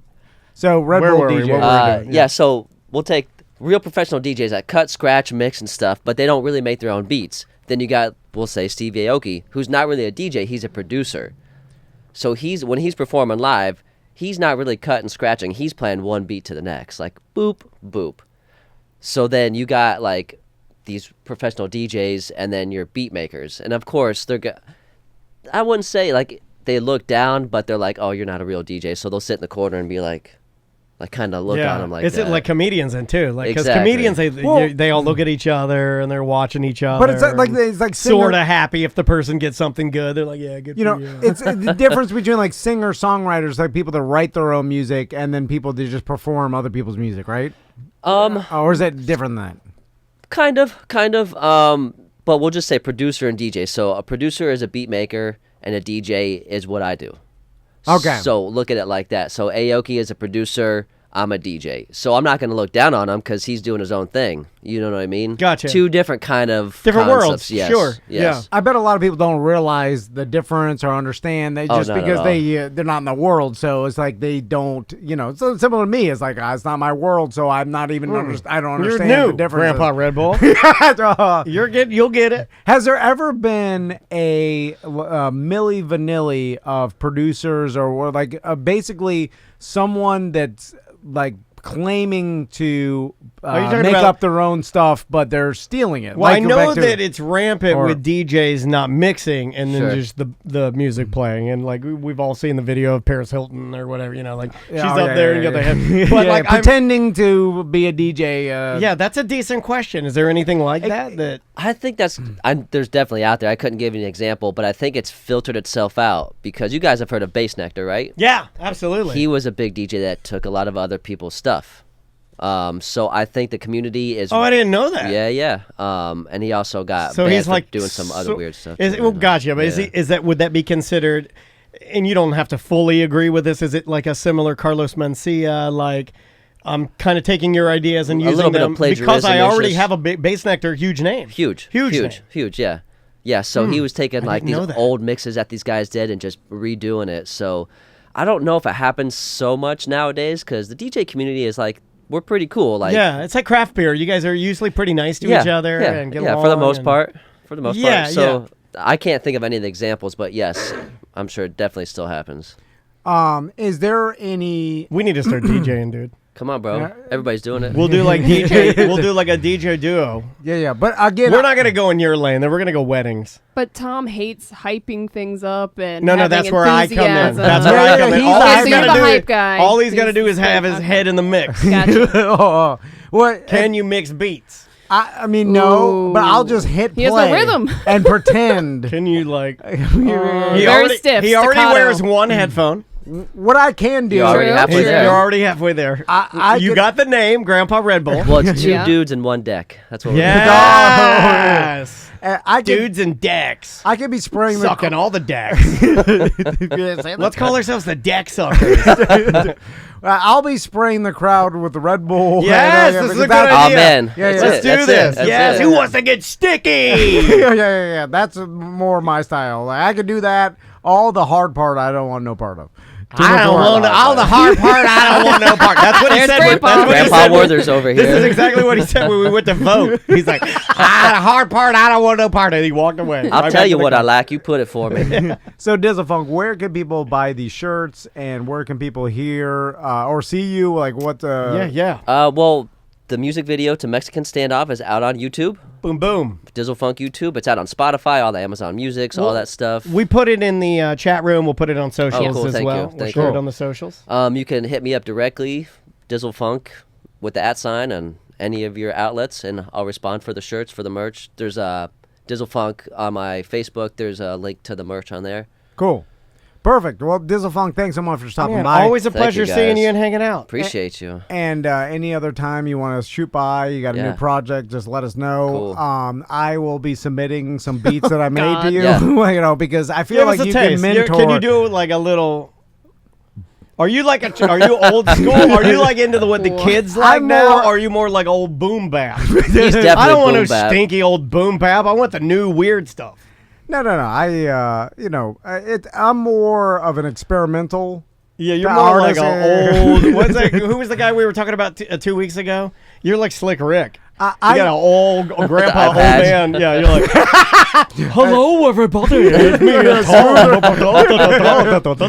Yeah, and I'll mix like extreme horniness into. Yeah, we did we talked about that song by Slick Rick called Indian Girl. Okay. You can't play that now. It's a real Can't play a bad. lot of that It's stuff anymore. real Oh, bad, yeah, but it's yeah. worth going back through just so you can laugh at Slick Rick. It's like R. Kelly, man. This was good at one time. Now we can't do it anymore. No, you know? no. Oh, Bitch, I wish you would. That's one of my favorite videos of all time. The one where he remember he's in the studio. Dizzle Funk, do you know anybody that produces or that makes music? We're gonna leave you on the couch now. Leave him on the couch. I got a buddy that does like experimental. I know what you're talking about. Music, and I don't understand it, and it does make me feel like an old man. these but people everybody are- I show it to, they're like, I don't understand it These either. I'm like, people well, are all over SoundCloud. They're all over Reddit. They're all over social medias. It's a thing. It is a viable form of music. I agree with you. I think it's garbage. Have you heard? And it's just basically like interference with sounds.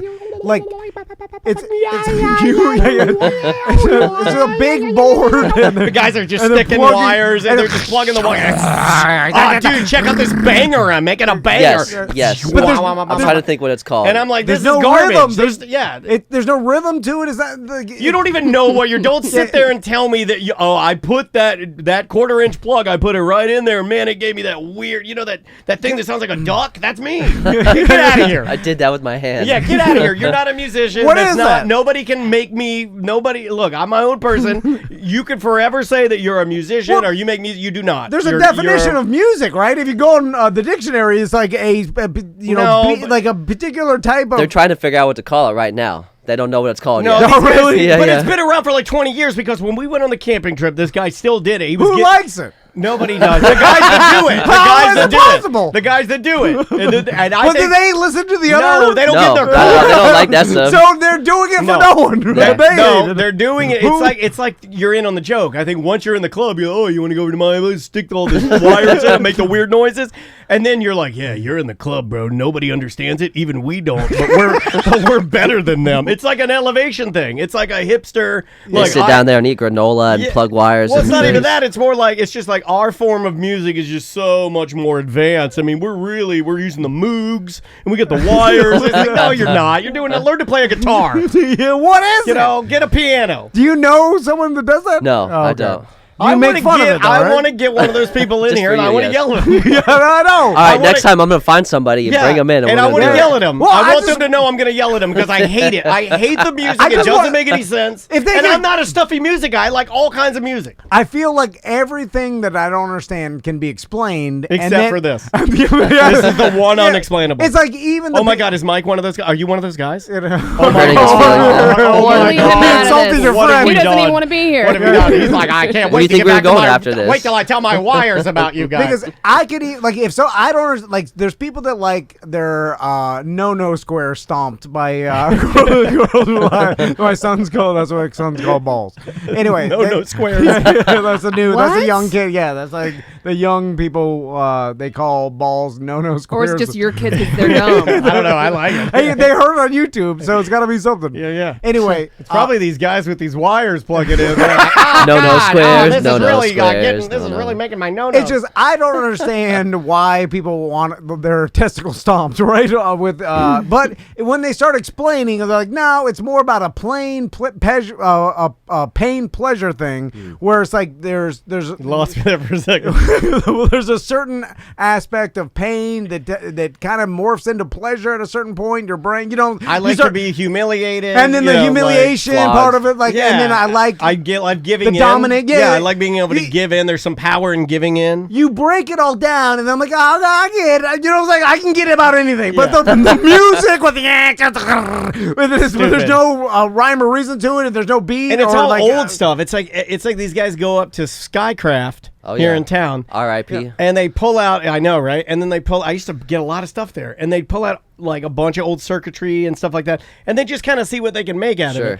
And that's fine. That's just like what old men do in their garages. But I don't think you should be able to label it music. And I'm an old man. That's old man status, bro. I know. That's old man status. You're like, well, does anybody listen to it? And you're like, no. Like, does anybody I like don't think it? kids, even babies. Like, if you want to do like an age thing, it's like you can play this for anyone from one age to dead, and no one's gonna like it. Not one person is gonna like it. So you're like, what is it?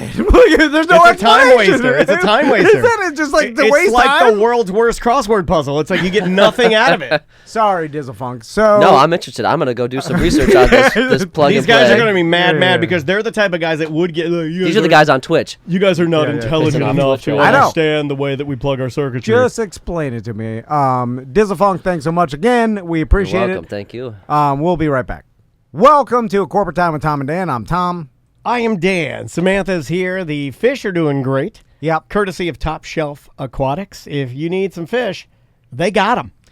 Also, we have new merch, and speaking of that new merch, all the orders for a while will get a free Moe Dewitt keychain in their order. That's the keychain music. Right? Yeah. I was getting this ready. I was getting that. Moe Dewitt, our lawyer's here. How you doing, Mo? Hey, doing well. How are you guys doing? Good. I saw that you did an event at Fun Spot. I saw it was successful. How Looks like a pretty fun spot. How was that? That was great. I mean, we had a few hundred people come out and just had a free day at Fun Spot and enjoyed themselves. Got some merch, and Eric, the merch man, came out and ran the merch stuff for us and saw quite a few BDMs. So yeah, it was a good time. I am a massive Merchman fan, but I'm also a massive Fun Spot fan. Yeah. When's the last time you've been to Fun Spot? It's awesome. I went last year. It's a good time. If you're a really dad, you get yourself one of those sizable. It's a boisterous beer. You get yourself a boisterous, I think it's like a 32 ouncer ice cold draft. And if the weather's good, which normally we live in Florida, it's pretty beautiful around here. It's a great little park, man. And the rides. Yeah. The roller coasters are pretty darn fun. White Lightning? Oh, White Lightning so fun. That is a solid coaster, man. It's an easy little family outing. It's not as much work as the big theme parks. But you go there, you park right there, you walk right fast in. Pass or any of that garbage. Yeah. You just go in there and have a good time. Let's talk business, Mo. So our business, right down to business. This guy has no time for rehashing coasters. I often text Mo back and forth some business ideas. Yeah. And you never text me back. I'll just get I'll be like, hey, what are you watching? Who's seen those text messages? I was like, how's it going? Or what are you doing this weekend? Well, that's a nonsense. So how does that get me rich? Yeah. I am trying to talk to another successful businessman. I vented a little bit to Sam last night. She didn't text me back, but I knew she read it. You're talking she's about a good human being. Your Home Alone house and a bunch of nonsense that can't get me rich. I got the Home Alone house Legos. Oh, I did see that one. I put it together, and then I ordered from Sweden the light kit. Tiny little LED lights. I'm supposed to do that tonight. My eyes are too bad. I don't think I can do it. It requires tweezers. So that's what Daniel's emailing. I want to email or text another businessman that Well, he's an attorney. I feel like a lawyer. Yeah, but he's an attorney, but also a businessman that knows marketing and that he does. And then I try to give him ideas that are horrible. Well, he's got Wait, good you try ideas. to give him marketing ideas? You should be getting ideas from him for our company. Yeah, exactly. Why are you giving him the dumb ideas you're using to destroy our company? Well, it's like when you show up at a white elephant Christmas party and you bring the worst prize, but you'll get a good one. A gift in return. You're saying you have to give something to be able to get the good stuff. That's what I'm doing, because I'm hoping that I'll just and Mo will give us a good idea, and then I'll be like, yes, we got it. See what I'm saying? I'm thinking of something like, I can't just ask for ideas. I have to give him ideas. So he's like, well, he's giving me so many bad ideas. I'll give him one of my worst idea, which would be my best one. Here's a confession I have. back when I worked at the radio station full time, they did a white elephant one year. And when you're doing white elephant, it is difficult for me to keep a straight face when there's one person in the room that looks like a white elephant. It's him. I always want to make I a know joke. who it is. And they'll be Did I like, win? all right, let's do the white elephant. I'm like, is this a guessing game? I'm sorry. That's not funny. So anyway, I gave Mo an idea that Was it my white elephant joke? Because it's a classic. All right, It's good a one. modern day classic. that I've realized since I've given you the idea that this would be a horrible idea. I'm retracting Oh the no, idea. they just renamed EJ in the chat room. They renamed him White Elephant. You know what? It worked. It's a Christmas miracle. Mo laughed way too hard at that. That should be hurtful, EJ. If you heard that, I was like, Mo laughed legitimately hard. Mo was like, "Ah!" That was like a good one. It was that funny. Someone compared Well, now you they to got to a do it. whale. You just snorted. Now they got to do it.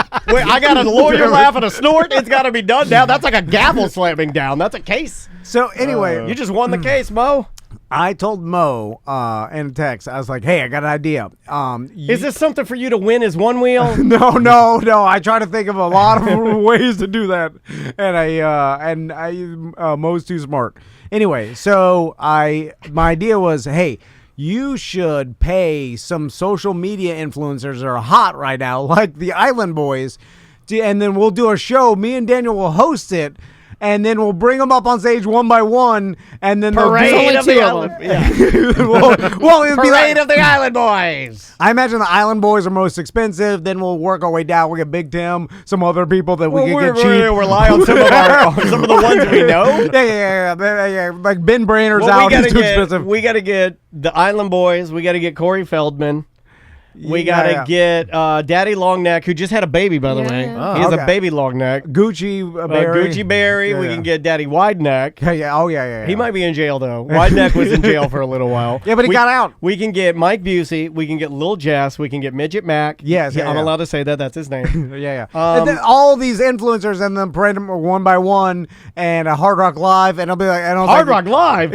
yeah. Well, Mo could get the nicer, I'll write the check for Hard Rock Live. You don't care about Well, the venue. well, that's what I'm doing here. I'm like, hey, you fit the bill, and then we'll get some notoriety. So you just want like a blank check to waste most money buying but weirdos? My idea was He wants to buy weirdos. No offense by the weirdo. No, Yeah. I mean, like, I'm a weirdo. I'm just saying he wants to use your money to buy weirdos. But then all these they're all putting it up on their own social media, and if you add it all up, they've got millions of followers, and then like the people are tagging them in the crowd. They're like, "Look, what's happening!" And then it just creates a social media storm. It's a And buzz. one They call night, that a buzz. Yeah. It's electric. and it's like good marketing, and Just Call Mo. It's all brought to you by Just Call Mo. It's, like great marketing. Then I saw. I completely forgot you wrote this idea until you just brought it back up. Wait a minute, this is a real idea. He really texted me this. I completely forgot about Okay, it. you need to give me your number, and you did a week with Tom. I'm not lying. Leave Mo alone. Now you're gonna do a week with Dan. It's a lot. My chirping is a lot better. I'll be like, hey, look. This is the middle of the night, by the way. I'll text. Oh my God. I never text after 6, and it'll be a text like, look at this roasted chicken I made. Oh, beautiful. Here's me and my daughter eating a candy cane. Look at my Lego house. It's very, it's very G-rated. While I'm texting that, I think to myself, I hope he doesn't think I'm high, because I am. Anyway, He knows. so then we watched the Island Boys perform at some Miami Wait, you club. and Mo did? No. I thought he drove over to your house. He's like, "Are you awake? Are you awake? Wake Banging on up! my Wake window. up! Where's your laptop? You gotta watch these guys. They're called Island Boys." And I saw them perform, and I'm like, wow, I'm glad we dodged that bullet, because it is horrible and awkward. Yeah, and did you see it? Did you see and what I happened? saw like a brief clip of it. Did you? They got That could have been booed. you, Mo. It's Could have been. If I That was listening to Tom. almost you. That was almost you. He had the checkout. He had the feather pen ready to go. Yeah. Then I imagine we're panicking. People are booing.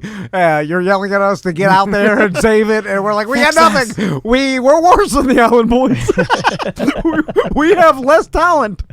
We brought them on because we thought they. At least they've got. At least they have talented hair. So- although one of the Island Boys, and this is just my personal opinion, he's dipped the tips of his Are they dreadlocks? What are they? I think they're dreadlocks. dreadlocks. Yeah, I guess you call them dreadlocks. We dipped the tip of his dreadlocks in red paint, and it sort of looks like you're wearing a tampon hat now.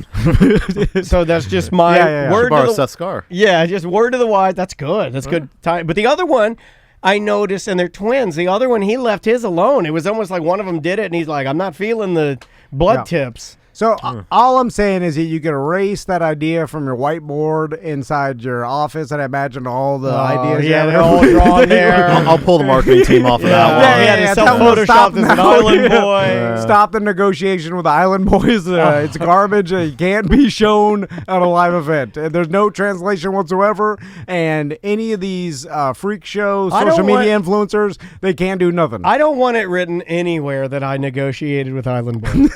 That sounds insane. That sounds insane. Well, I'm sure it's some other guy that's her manager that's actually looks worse than the Island Boys, which is hard, and he is doing their business, which I've seen before, and I don't want to... What if he's a dad? What if it's just like them, but it's a big fat version? Like, you know, like Bam Margera. Yeah. You know how Bam Margera is becoming Phil Margera. Yeah. So when you see Bam now, he's all drunk with his... And you're like, oh, God, get some help, get some counseling, get some, medication, talk to somebody, it's a save big your life. fat island man. Yeah, what if he's like, Island Man? That'd be awesome. How much to dress Big Tim up like an island boy? Hi, baby, I'm Island Man. I think that phase has already rushed through the internet and has been on the other end. There's already been an Island Man. Because I came in here one day saying, like, we should do the Island Boy video. There was a couple of little Once Dan people. Cummins did it, I was like, oh, beat us to it. There were two little people, they're brothers. Yeah. And as soon as I saw them doing it, I was it's gone. And once you see somebody, it's worked its parody way down, and you're like, yeah, it's done. Mo, how often have you seen that where someone's being managed by someone who probably doesn't have their best intentions, and then so... It's like the opposite of my conservatorship, right? Like my wife has my best intentions. Yeah, it's the best. Like if you have a great manager... That's the best thing that could happen to you, right? Yeah. Because they are doing stuff that you're not good at. You're good at the entertainment part, and the manager's handling the business, and that's the key to success. But there's a lot of people that get a hold of the Island Boys, and even like I remember when the Blue Collar Facebook comedy tour with the Ginger Billy and the other guys, whatever the name. Catfish Cooley. Catfish Cooley. These guys are like they came in here. Catfish Kool-Aid. Kool-Aid. Whatever it is. Kool-Aid. Whatever it is. Catfish Kool-Aid. and then so Catfish Kool-Aid, let me see you Tootsie Roll. these guys had like hundreds of thousands of followers and like a ridiculous following. Everybody watched their videos, and they couldn't figure out how to monetize it. So some like whoever the best at business that was around their area or friendship circle or whatever. Well, that was a better time. That you're talking right around 2015, 2016. Yeah. Where all we needed to be famous on the internet was like a pseudo muscly fat guy with a bottle of Fireball, and he's gonna drink it, the whole bottle, and then give you a lecture about how you should just love everybody, man. I don't get mad if they're black. I don't get mad if they're gay. I love everybody. Fireball all the way down. This is gonna make your day. And then I'd look at that. I'd be look at this guy. He's doing it. He's giving you inspirational. He's like people are like lighters. This one's been left out on the grass. Catfish Cooley. And he's like, you need help. Everybody needs a helping hand. And it's like, what the hell am I watching? Catfish Cooley? Why are you giving me inspirational life advice? I'm like, why are you this happy? You live in a trailer, and I know you smell. I can look at you and know you smell. And then I'm like, oh no, it's got 8 million views. We're doomed. We're doomed. My sons are doomed. We're doomed. And then we might as well be burned alive now. Well, it used to be that you got your poignant phrases from like poet laureates like Maya Angelou, but now we're getting a video from Catfish Cooley out of a trailer. He's drinking Fireball. I wonder if there's going to be a way to like have like AI manage your career in the future, like have a computer program do it, right? Like because you automate it. Like, I mean, it makes sense that like, I guess it's too complicated to do that, but maybe in the future, like you just hand it over to your cell phone and they'll make the correct decisions for you. They have versions of this now. Right? Like for instance, on Spotify, if you want to run ads, it's all automated now. Like you submit no, there's no human. I mean, it's literally you submit it. They even tell you that. They're like, there's no human looking at this. Yeah. Anyway, have you seen people get screwed over, Mo? I mean, we've had some people who are professional athletes who have come to us afterwards who have had a manager have mismanaged things or something along those lines. And usually we're seeing them for something else or something unrelated to that. Gotcha. But we've had an NBA player before who got some bad financial advice, and actually a very famous cricket player who his manager stole a bunch of money from him. So, Really? Yeah, it happens. How much cricket managers? Yeah, the people cricket's huge in like India and stuff. It's Dude, got, they just rolled out a new Cricket 22 Xbox Series X video game. Yeah, and I'm looking at it, it's like $80. I'm like, my God. I was like, this is an investment. And I go there, I'm watching the highlights of it, and it's just like you would have like Madden, but it's cricket. Yeah, it's one of those things where it's like it's huge in other countries. Yeah, it's got 400 million followers in cricket. You're like, oh my God. Well, England and India, right? Aren't they massive cricket people? Yeah, like in India, there you go. There's your cricket. All right, Mo, we got one legal question for you. Down to business. Now down to real business. Yeah. So what gambling question do you have this week? This is about an island man. It's worse than gambling. So what do we got, Samantha?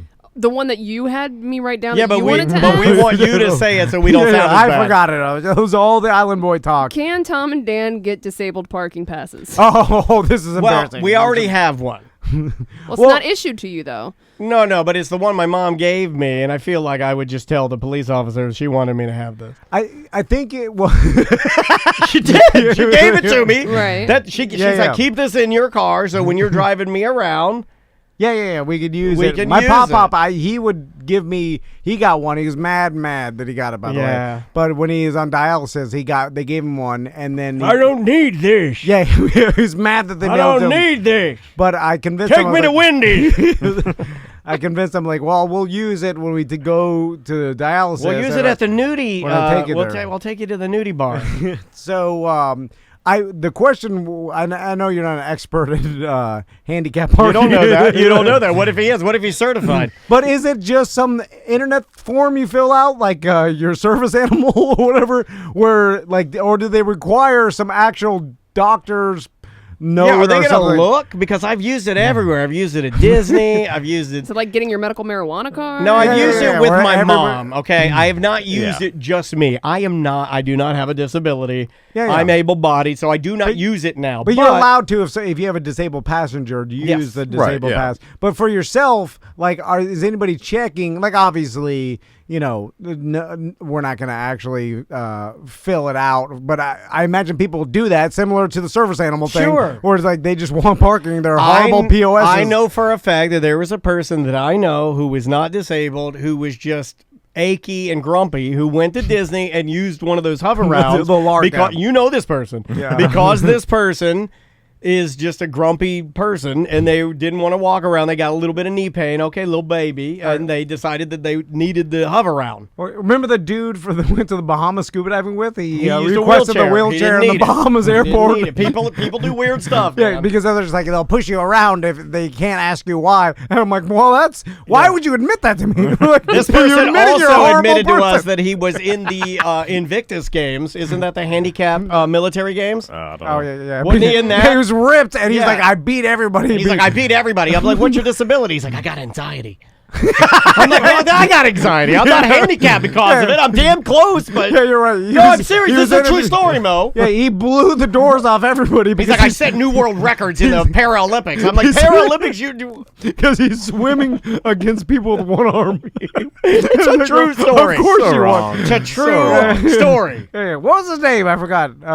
He had a great name. He had a great name. It was like Scipio. Yeah. He was Italian. There was just one name.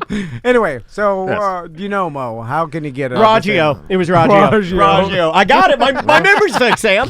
My memory's fixed. It's back, baby. I can't believe it was old Raggio. Old Raggio. And he was scuba diving with us. After he told us he set all these Olympic records and everything, he used so much air because he was the worst scuba diver you'd ever meet. He would swim.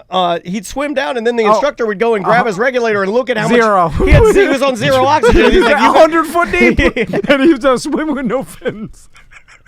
He was screwing around. know what he was doing. He would like chase the wildlife. I think he just paid to get a certificate that said he was certified, but it was just like something in Miami he got. Like there's some guy in Miami just giving you scuba certificate. It was like a COVID card in the NFL. It was that. Yeah. So he had no idea what he was doing, and he was down there. And he had me convinced to take steroids, by the way. He's like, Don't tell Mo that. he was eating 8 breakfasts a day. He was ripped. He was ripped. But he's like, I have 4,800 calories of eggs. I'm like, my God. He's like, we're going to rip He that. got in I'm trouble. like, you're ripped. The first time Steroids work. The first time we went down, he got in trouble for chasing wildlife, like chasing a sea turtle or something. He like chasing after trying to grab onto it. He was hitting hitting coral or something. one of those fish that like camouflage themselves in a coral, like you turn a bunch of colors. He was hitting it with his fin that he took off underwater. Sounds like a lovely individual. Well, anyway, he Sorry, Mo. He did. How do you get a handicap? I mean, from a legal perspective, I don't really know. I thought that a doctor or a nurse had to sign off on it, and if you're using someone else's, obviously that's illegal. But if a cop, okay, can it be a marijuana doctor because they'll sign anything? We've learned So I that. hear. The guy that was listening to my heart would have signed anything for me. I had my doctor sign my rolling papers. I was like, sign these. You're a hero. JustCallMo.com. If you're injured on the go, just call Mo. What one piece of advice to be serious for a second? I feel I don't know if I can. I feel every After time that you leave here, like, Raggio I'm story- wasting my GD money with these guys. After that Raggio story, I just want to find Raggio. I know, interview him. I want to bring him in again. This guy's hilarious. He's on the run for He's sure. Gotta be. When you get in a car accident, we tell everybody, give you a call to know what to do. But when you're there on the scene, and immediately you shouldn't be. Should you call someone immediately? Like, should you give it call the police, get an accident report. That's the first thing. And I know it's a pain sometimes, but what if the person is leaving the scene? Call the police and take a picture of the you license stay plate. there, Yeah, though. you stay there. Take a picture of the license plate if you can. So don't And chase take a picture after of him. them. Like Don't chase people after have been them. doing that lately. Don't do that. No, That'll get you into stickier situations. exactly. But yeah, take pictures of everything. Call the police. If you're injured, go see a doctor. Go to the hospital. Whatever you need to do, and then contact an attorney. Perfect. Because the more evidence will always help you.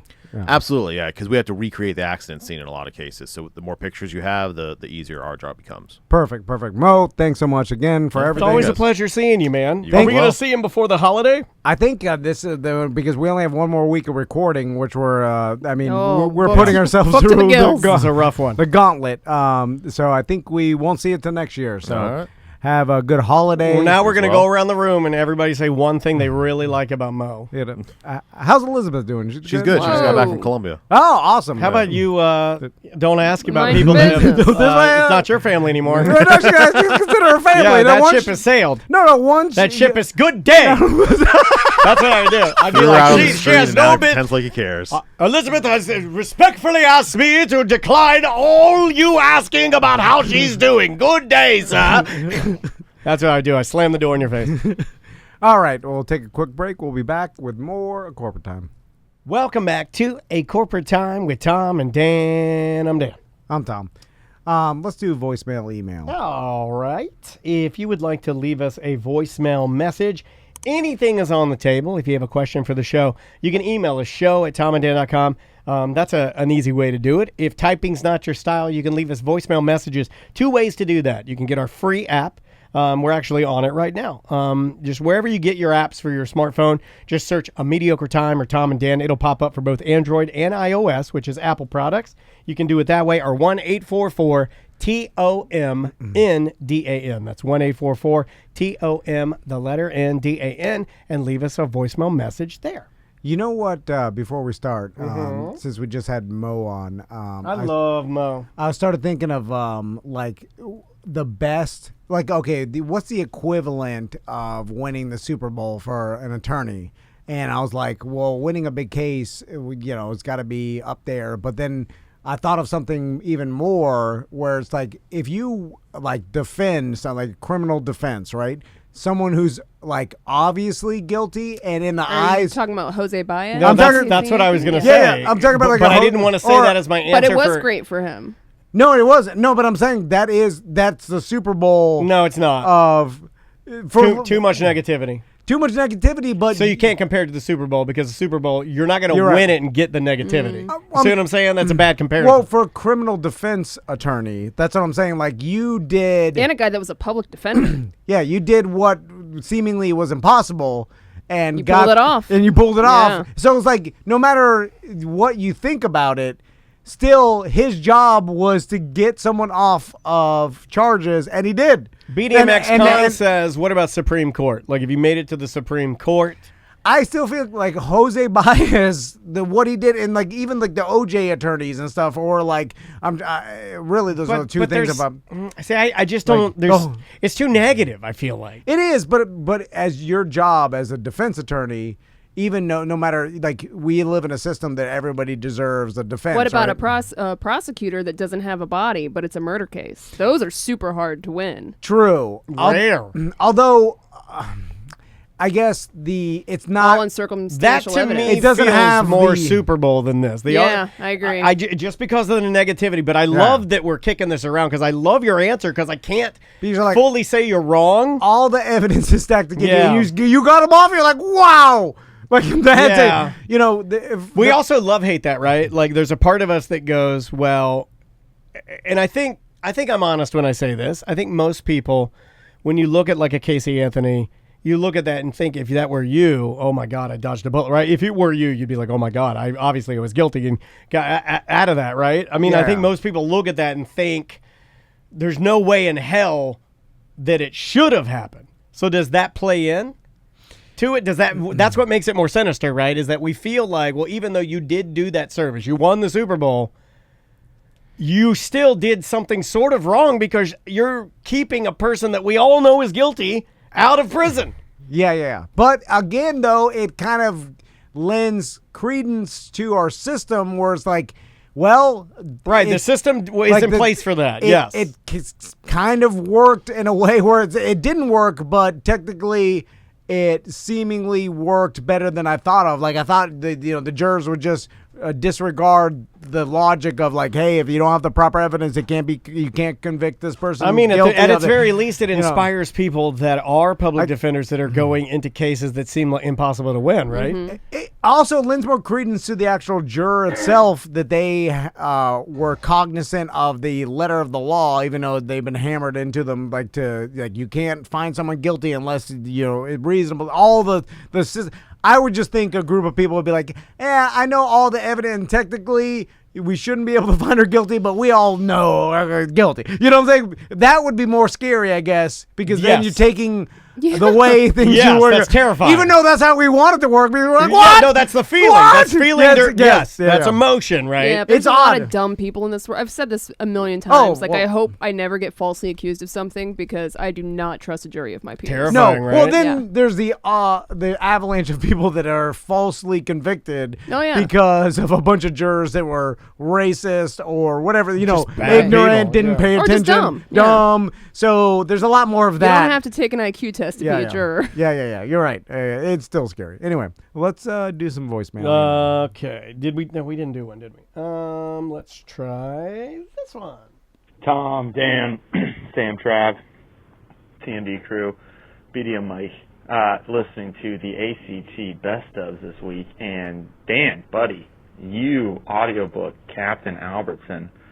I mean, that would be amazing. If you do that, I promise I will raise my BDM membership $1.50 a month upon deliverance of, I don't know, first chapter, whatever you want. Captain Albertson's going to be an epic character. I can already feel it. I've already forgotten who That was the Captain. guy from, remember we talked to the OCLS? Yeah, no, I've already forgotten it. They had that whole event. I understand. That donated. Yeah, like I'm sure you're 12,000 right. bucks. I'm sure everything you're saying is Yeah, correct. yeah. I don't remember any We of talked this. to the hot guy from the. Library. Yeah, I remember the hot guy. Hot guy. Sometimes I remember- just look at him and I lose You my forget thoughts. everything. Yeah. Yeah, I go remember right to undressing him. The Orange County Library System. I have no recollection of any Captain Albertson. Yeah, all I saw was Thick Boy behind the Yeah, Zoom. yeah. I'm like, let me play with that gray hair. And by Let the me way, twirl it. there is no option to only raise it $1.50. Like you could raise it $1.99, right? But not $1.50. You could raise it another $1. That's as low as you could go. Does it go up by $1 increments? Okay, yeah. I don't even know. I mean, I barely know. I'm guessing that. I could be wrong. It could be I don't think that's $1.50. correct. No, there goes $1.99. Oh. $2.99, $3.99, $3.99, $4.99, $5.99, $6.99, But it's $7.99, it skipped $8.99. $7.99. Does it? Yeah, we don't have any. Why'd you $6.99. skip that I'm one? joking. We shouldn't have. We should have gone $1.99. No, we should go $2.99. One is misspelled. Is it? Yeah. Which one? Jesus. I think we may have fixed it, but All right, think I got it. We got $1.95, $2.95, $3.95. Oh, it's $2.95. Yeah, it's $1. Oh, we losing 4 cents? Yep, $1 all the way up off. to $10.95. What? Our budget's off. Well, that's a nickel. Uh-oh. We lost a nickel. We did that one. Give me an email, Sam. Oh, I didn't know we were doing emails. You think we can improv an entire audiobook? Yes. I can do it. Probably. It wouldn't be good though, right? It would be good. Hi, Tom. I mean, and Dan. it's not going to be good with that attitude. Much to my dismay, my husband has been listening to your program for over 8 years, which is one more year than we've been together. I often think about whether I could have prevented this if we'd met a year earlier, but alas, here we are. What is she, Thanos? She trying to snap and make us disappear? What are you doing? As a well-educated woman, aka doctor, I have never understood how someone I connect with on an intellectual level could be so entertained by fart jokes. He once put on Shark Week while we were driving, and I seriously contemplated just jumping out of the moving vehicle. It wasn't until recently that I developed a newfound appreciation for what you're doing. When we decided to move from Volusia County to Orlando, That was the problem. my husband was insistent on Crystal being our realtor based on what he's heard from Bart and Crystal on the podcast.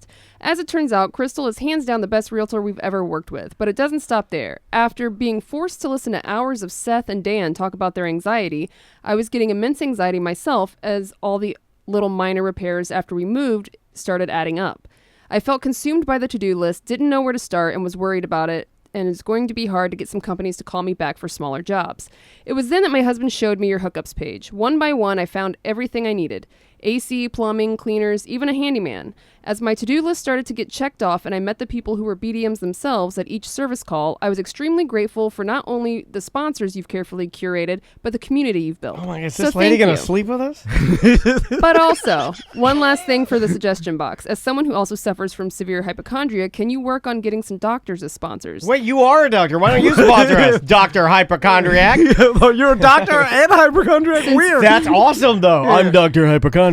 Since moving 2 weeks I think ago, I feel sick. Nope, it's nothing. I've already had 3 anxiety spirals and could really use some good recommendations for a urologist, podiatrist, and dentist. Oh, I got a good urologist. It's just the staff up front's not so good. It's a lady, right? Mm-hmm. That lady rules. Actually, I don't know. Or is it a guy? Is it a dude? I don't know. I remember. Well, you're awesome. Yes, I think, yes. Jessica, I remember Jessica? Well, my thank you, wife Jessica. You're telling great. me about Jessica and her husband and be like, there's a doctor that listens to you. That's weird. But she's you're an forced idiot. to. Yeah. Yeah, but she came around. Yeah, she did. She And I'm came like- around. And so, yeah, I mean, you know what? I've been getting, I told you guys earlier. I've been getting hit on by a lot of ladies No, lately. we've gotten a lot of emails recently, like, and I don't usually get that many emails from listeners. I've been emailing you once a night. And one listener emailed us and was just like, I have, so many people are suffering from anxiety and like It's been a rough couple years, man. mental health Not for me. problems. Like, You're good? I'm great. All right. and No anxiety here. and it's just a chemical imbalance, It's a right? dump, yeah. For me, I can feel it. And I think the word chemical imbalance, like, also people are, when they hear that, they're like, I'm not chemically imbalanced because It's a weakness. it's Like a- something's wrong with you. Yeah. And also, Like mine actually feels like, just for you guys and the listeners, it feels like a chemical imbalance. And what I mean by that is it feels like a rush of adrenaline or a rush of chemicals that I can feel go through my body that change how I feel. but there's extreme chemical Yeah. imbalance where people can't even function and they have like a really bad, and then everything's on a spectrum, right? So everything. So then everything is a chemical imbalance. Like when you don't work out enough or whatever the hell, like you have chemical imbalance. When you are hungover or sick, chemical imbalance, right? It's all chemicals in your brain that determines your mood. So if you look at it like that, it's easy to then treat your chemical imbalance because you're like, well, it's not the same as the chemical imbalance of the homeless guy that's screaming he invented the internet. There could be a lot there. I mean, there could be like ex-military mental issues, needing medication, addiction. I mean, there's a million different things, or like a crippling chemical imbalance, or it could be like a chemical imbalance where like, I feel off today or whatever. You know what? Right. So it's like spectrum of chemicals. Like I've been having one lately that's just like kind of like the weather. Because it's not super sunny out. It's kind of gray. Yeah. And it just doesn't vibe with me, man. And I just get weird. I know. It's been all foggy the past 2 mornings. I don't like it. It screws me up. So then, logically, it's like, and the person emailed me and they're like, "Hey, I'm getting extremely upset for no reason, and like I'll just be crying in my truck." And they said, "I'll listen to you guys on the show, and it's the only thing that makes me in a happier mood or whatever." Makes me happy to hear Which that. I appreciate that, and I appreciate we could do something for someone. I appreciate you sharing that with us. That our goofy ass show does something positive, but. Again, you should treat whatever's going wrong and not use our show because the show seems like the best medicine. Well, it's a distraction. It's true. Here's what I would say. I would say that if you're gonna use our show, then use the words that are coming out of Tom's mouth because he does care. We that's the one thing that it's funny. Like. And maybe we would be more successful if we didn't care about our listeners, but we do. And by the way, we care about you guys. Every email has like, I know Tom won't read this. He punted this in the trash. He did say that. Oh yeah, no, he did say that. Everybody says that. Yeah. And then I'm always like, no, he reads them. I have a horrible reputation with our listeners. Like they not great. They think of me horribly. Well, they think I'm gay. I know. Which isn't a bad thing. It's just I'm not gay. But we're all on a spectrum. But anyway, like you should couple listening to us with exercise and maybe therapy with maybe medication if you need it. Well, like ask your doctor. For a lot of people, you hit hit on it. That's the hardest part for people. The last thing you just said. Ask your doctor. That's hard.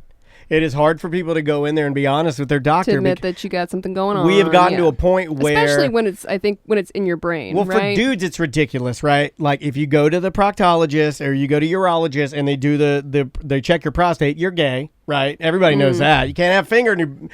you can't do that. Oh, you can't do... we made it all weird and stupid. Girls have been doing this. You think that guy wants to do that? Girls do this, like, for life. They do that. And then they got extra stuff, and then they babies and the whole nine. My point is that we've made it so weird to talk to your doctor. It should not be weird. You know what? A lot of it, I believe, is it's not that if they check your prostate, you're gay. It's the uncomfortability of that whole process. Of course, it's uncomfortable. Of course. Yeah, but I would rather run away from uncomfortability. I have my entire life, so I will choose potentially to get cancer, dying over the uncomfortability of a man giving me a prostate exam. And I think a lot of people are like me. And then, I'm looking at over it. Then I don't want any of those guys. Like, then hold on. Then I don't want any of those people. Any of you prostate MFs. I don't want none of you making fun of me when I can't get on a plane. Because yours is dumber than mine. You're afraid to go to the doctor and get your body part checked, and you're going to get cancer and die. I'm just afraid of a plane. Mine is better. What do you got a chance to get prostate? I know it's 100% if you live forever, but like the normal man is like what they're going to get something. Yeah, but every person thinks they're not going to be the one to get it. True, but just statistically, I'm looking at like, all right, I got an 8% chance of getting prostate cancer. I'll take my chances. Like 8% is nothing. Buddy. Yeah. Nah, me. Bring the doctors on. So the email was the doctor used those. Yeah, I mean that's basically what our show. Me and Daniel try to figure it out all the time. Of like, what is the show? Like, what are we doing? And we basically agreed upon we're giving people an outlet to get their mind off their problems, right? Because we don't talk about anything that's entertainment, music, TV shows, movies. It's just an escape. And we're not hard-hitting news or politics, or we're not doing any journalism over here. No, and we're not talking about topics that are polarizing. We stay away from all that garbage because we hate it ourselves. Except the disabled parking was polarizing in the Twitch chat. What was the joke around? No, not you guys. Other like, people fight. EJ yelled at a lady in a Burger King. Somebody's says that you can park in the maternity spots. I don't think they're fighting amongst each other. Mean, it's real sad. People like to get all spicy about that kind of stuff, but whatever. It's fine. Man, I I did what I tell you not to do the other day, and I did it to a BDM that was making a joke, and it caught me on a wrong day when I was upset. Or like I've been getting better. I wasn't about upset, that. but I was like, I was feeling defensive, right? Mm-hmm. So, and then someone BDM emailed me some joke that it was like, Yeah, he oh, was Tom, screwing like you finally blew your sleeves off, and the '90s look at radio, him go, like, you know. yeah, that kind of thing. And he was just joking around, and I took it as like, well, what do you mean? What does that anything have to do with one? Like, I'm asking him a serious question when he's coming at me with a joke, but so that means I took it the wrong way, the way he didn't intend it. It's for hard me. to take jokes. And- Via email. I was going to say, that's especially hard, over man. like just you're not actually communicating with someone verbally, and it's written down in a Yeah. text or an email. Yeah. The context is lost. It's like a getting lot a of the treasure time. map and you don't know what country the drawings are in. You know, it's just like you got some Or a trees on there. Facebook comment, and you're like, "What the Yeah, hell?" like where And did they're this? Like, I was you just know, kidding. where does this fit? So you're Sarcasm's hard. It is hard, yeah, and because you take things emotionally. I tell Daniel not to do that. I did it, and I emailed the It person back, happens, though. and the person's like, "Hey, I knew I shouldn't have sent this email. I was just messing around." And then I was like, I feel like an a-hole then because I was like, man, why? Like, there was no reason for me. Yeah, to but take it's it. okay to do that sometimes though, because you're human. You I know, don't like and, to be and you're human. allowed to have emotions. You know, and you're allowed to lose your cool.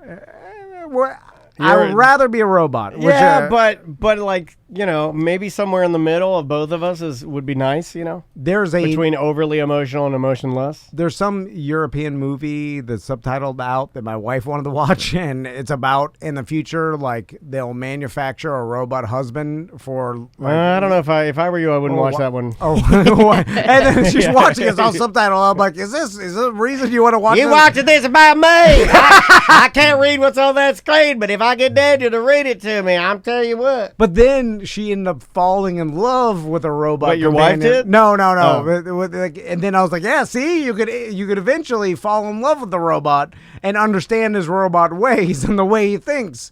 Well, I think she means a whole new robot. I don't think she means falling in love with the old robot she hitched her wagon to a long time ago. Let's do an email. I kind of want to know what that movie was. Yeah, they got real, and then he got sad. Then he took one sip of his Celsius, and he moved on. No. Hey, T&D crew. Just wanted to share a recent experience with legal weed. A friend of mine got some gummies through the mail, and they claimed they were completely legal. Having moved to Florida from Colorado, Nobody knows anymore. I was used to recreational marijuana and thought, how cute. I'm sure this gummy won't do anything. I took one at the beginning of a dinner party that had several couples I had never met before. By the time we were done with dinner and having game night, I was having a Game night? Oh, God. What a waste of an edible. I was having a full-on paranoid freakout. Oh, wait, hold on. Now it's getting you know good. What? I apologize. I like that. I do like a good freak out at game Oh. night because I love the I wanna know what freakouts. game it was. I don't get the freakouts anymore. How could I Yeah. get the freakouts? You got to take a lot. You have to take a break and then go back to it. Well, but it's I'll still not- freak out. I don't do a lot. Now it's just like it's a little more. Yeah, but you could do a 50 and then not freak out. If I do no, a 50, I'll no, freak you know me what out. it does? It makes me fall asleep now. I have become dumb old man. I can't even stay awake for the freak out. I'm probably freaking out. I'm already just asleep. It was all I could do to keep myself from getting up and running out of the house. Yes. At one point, 3 total strangers were all yelling my name because I was the first one out in our game we were playing. And he didn't know it. No, he was my zoned wife out. does that all the time. That She'll be, moment- Daniel, Daniel. And You're I'm, sleeping. with your eyes open. but then I'm doing something weird. I'm like looking at my Xbox controller, just looking at it. Yeah. That moment was terrifying, and I had to keep my S together. Nobody noticed at the time, and my wife and the host of the party had a pretty good laugh at my expense. The host even They said, know. oh, he had the 15-minute freak out. I did some research, and by research, I mean I contacted my relative that is really into growing pot. I explained that these gummies were Delta 8 and that medical pot is Delta 9. They can sell Delta 8 because the THC level is within federal guidelines. However, the magic is that apparently your body metabolizes the Delta 8 into Delta 9. It is the Trojan horse of weed. My relative said that it is the Wild West out there when it comes to those Delta variants, and some are extremely Don't be potent. saying it's the Wild West with the Delta variant. You can't say these things. But the It's Delta just- weed variant. No, there's too Right, many variants. You know, yeah. I hate the term variants. Tom from the Villages. And you know, I really hate Omicron or whatever the hell. I hate the name of it. So there's I don't know if that's legal. No way, right? Because I'm gonna guess there's more to the story. I'm gonna guess that on its face value, Delta 8 weed that you eat that's legal when you eat it, but in your body it turns to Delta 9 and makes you high that's BS. Maybe, I don't know, but also why even, just go get your card. I skip a step. I go right to 9. I know it's a kind of a pain in the ass to go to the doctor's appointment. I mean, nowadays you can just go inside, any place that says like marijuana doctors, and they'll give you your card right there. They got one in DeLand. Yeah. Like Yeah, a we big saw that, one. yeah. Yeah. And then you have to go every 7 months. Like, it's a little bit of a pain in the ass, but that seems like way less of a pain in the ass than ordering the Delta 8 in the mail, and then I got it. I got to eat it and turn it into 9. And then that'll turn into a number 2. I guess if it's I got a number 1. but why did it affect him more than New strand, than maybe? regular? Yeah, I guess new strands do. New strands affect me differently. Yeah, you're right. You're right. Like when I get a new vape cart. Yeah, you I'm change excited it up. about Yeah. it. You change new strands Yeah. of sativa or indica will affect you differently. I do until it your like- body gets used to it again. You know where I got that idea? Who? Deodorant. Okay. My deodorant loses its effectiveness, so I have never worn the same kind of deodorant twice. I'm always searching for a new brand of deodorant. Really? What the hell? That's weird.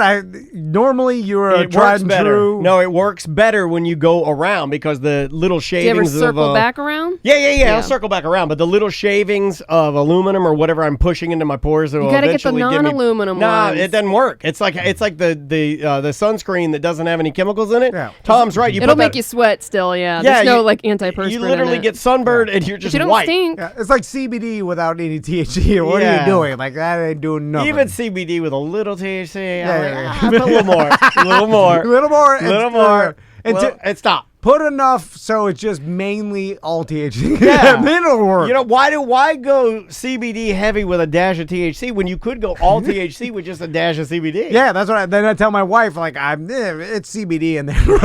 It's like all My wife's THC. like, how much CBD is in there? I was like, 0.00001258654 is what it says right here. Barely, basically, no reason to even have it. All right. You want to do another voicemail? Yeah. Which time we got? We gotta go. well, We yeah. gotta go. Good, because I have to fart. Bye-bye. Welcome back to A Corporate Time. Tom says he has BO. I'm going to sniff his pits. Man, we had so many guests in today. You stink? Give me your Nah, pits. I didn't know it. Oh, Dan is going I'm in for a whiff. I'm putting my big nose in there. There we go. Oh, God. How bad is it? It's full onion. It's full onion. Dude, you onion? got it. You got it. It's full BO. It's real BO. Get my- Oh, God. Tom, the It's onion real king. BO. Oh, it gave Hold me on, I'm getting my foot real deodorant. BO. Ew, you're gonna put your foot deodorant on your armpits? Real BO has that it smells like an onion, like a Yeah. warm onion. He's like gonna you- get fungus Oh! under his pits now because he's using his foot Oh deodorant. man. I'm getting my Old Spice. I'm glad you're doing. You need to do that. Oh. You need to do that. I'm glad I took one for the team. You can't do that to Michael, our trainer. You How can't do do you that. get BO when it's freezing in here? Are you sweating? Yeah, how'd you get BO? I woke up disheveled this morning. Disheveled? Yeah. He woke up shoveling. Where'd you wake up? you In the shower? backyard? No. I shower at night. I showered last night, and then Do you sweat over in through the night? There Are you was a no- big sweater. Why? There was no I have- hint of deodorant, so you didn't put it on. That's a clean pit. Yeah. That's an Unclean. It's an undeodorized Untouched. Yeah, and then with all the recording we did today, I worked up a sweat, Yeah. and then I drank copious amounts of caffeine. Yeah, I God can smell damn it. Celsius in there. Then it starts onion. Yeah. I'm putting it on. My wife gets BO sometimes. I'll smell it, and I'm like, oh my God, why you got BO? She'll be like, I forgot to put deodorant on. I'm like, you logical people forget your deodorant. Us emotional people, I got this best smelling Because we pits in care town. about people around us. We don't want them to smell our onions.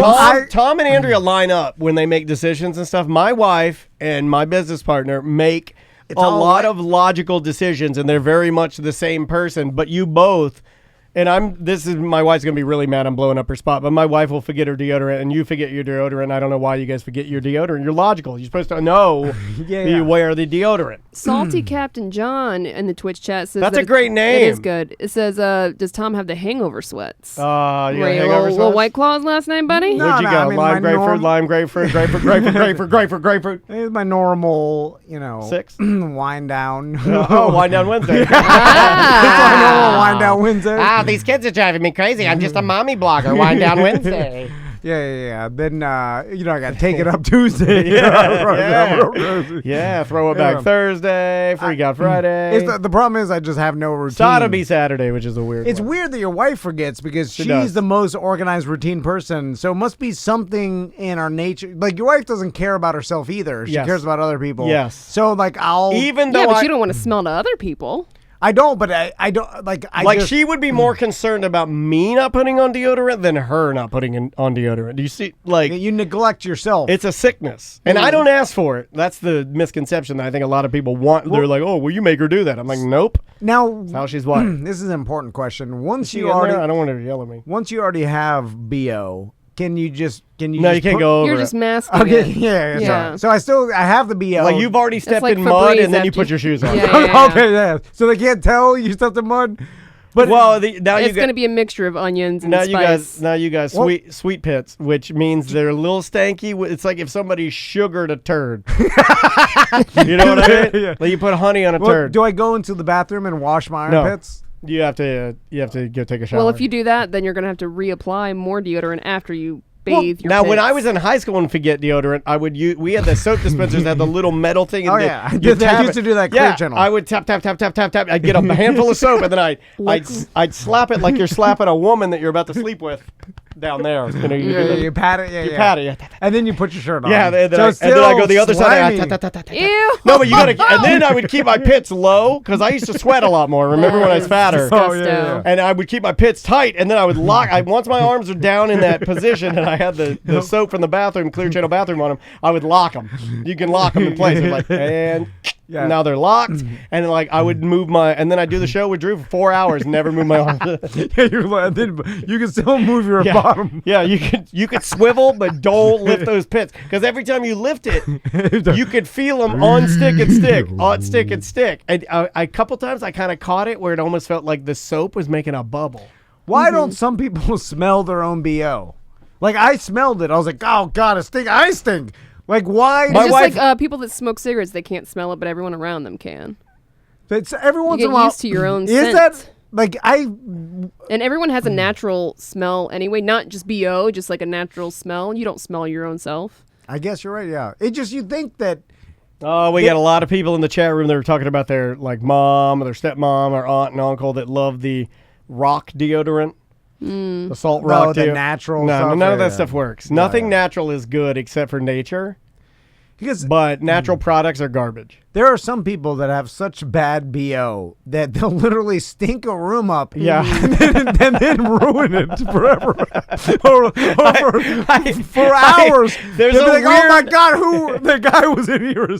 There's a weird That lingers. This makes me weird. How does that linger? What I'm about to say I've never said before, but I'm willing to say it to you too.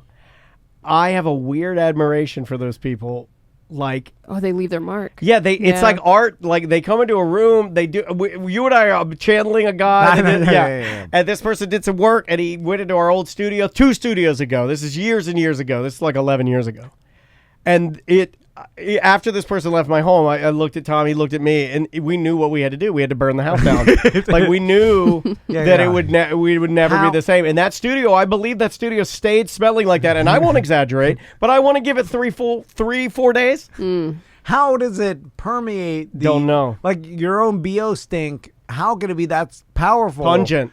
Powerful, to lasting, like, soak into the walls and the carpet. It's got like staying power. It hangs. It like you ever. How you don't is it vape. that bad? You don't vape, but one of the things I like to do on really humid days is vape on my balcony and then blow it out into the fog, and it'll just sit there. It'll just hang in the Florida humidity, just hanging right there. So they're like the pig pen, where it just hangs around them. And then sometimes it's so bad that it becomes like a sweet. It's like the so sweet, bad it's it's like good. you ever heard that people say that It makes you death, hungry. Yeah, it makes you hungry. Ugh. It's like you smell all those bodies. The streets are filled with people that died of the plague, and you walk outside and it's so pungent that it's sweet. Yeah, sweet with death. You're like, oh, it's gonna make me hungry for an Italian soap. Yes, which has the same oil smell. and vinegar. Yeah, like oil vinegar with onion, oregano.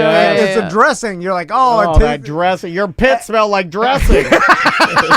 It's both hateful and comforting at the same time. Yeah, it is. Yeah, some people have real bad. Now, BO what that is can't- BO bacteria? You have to tell them, right?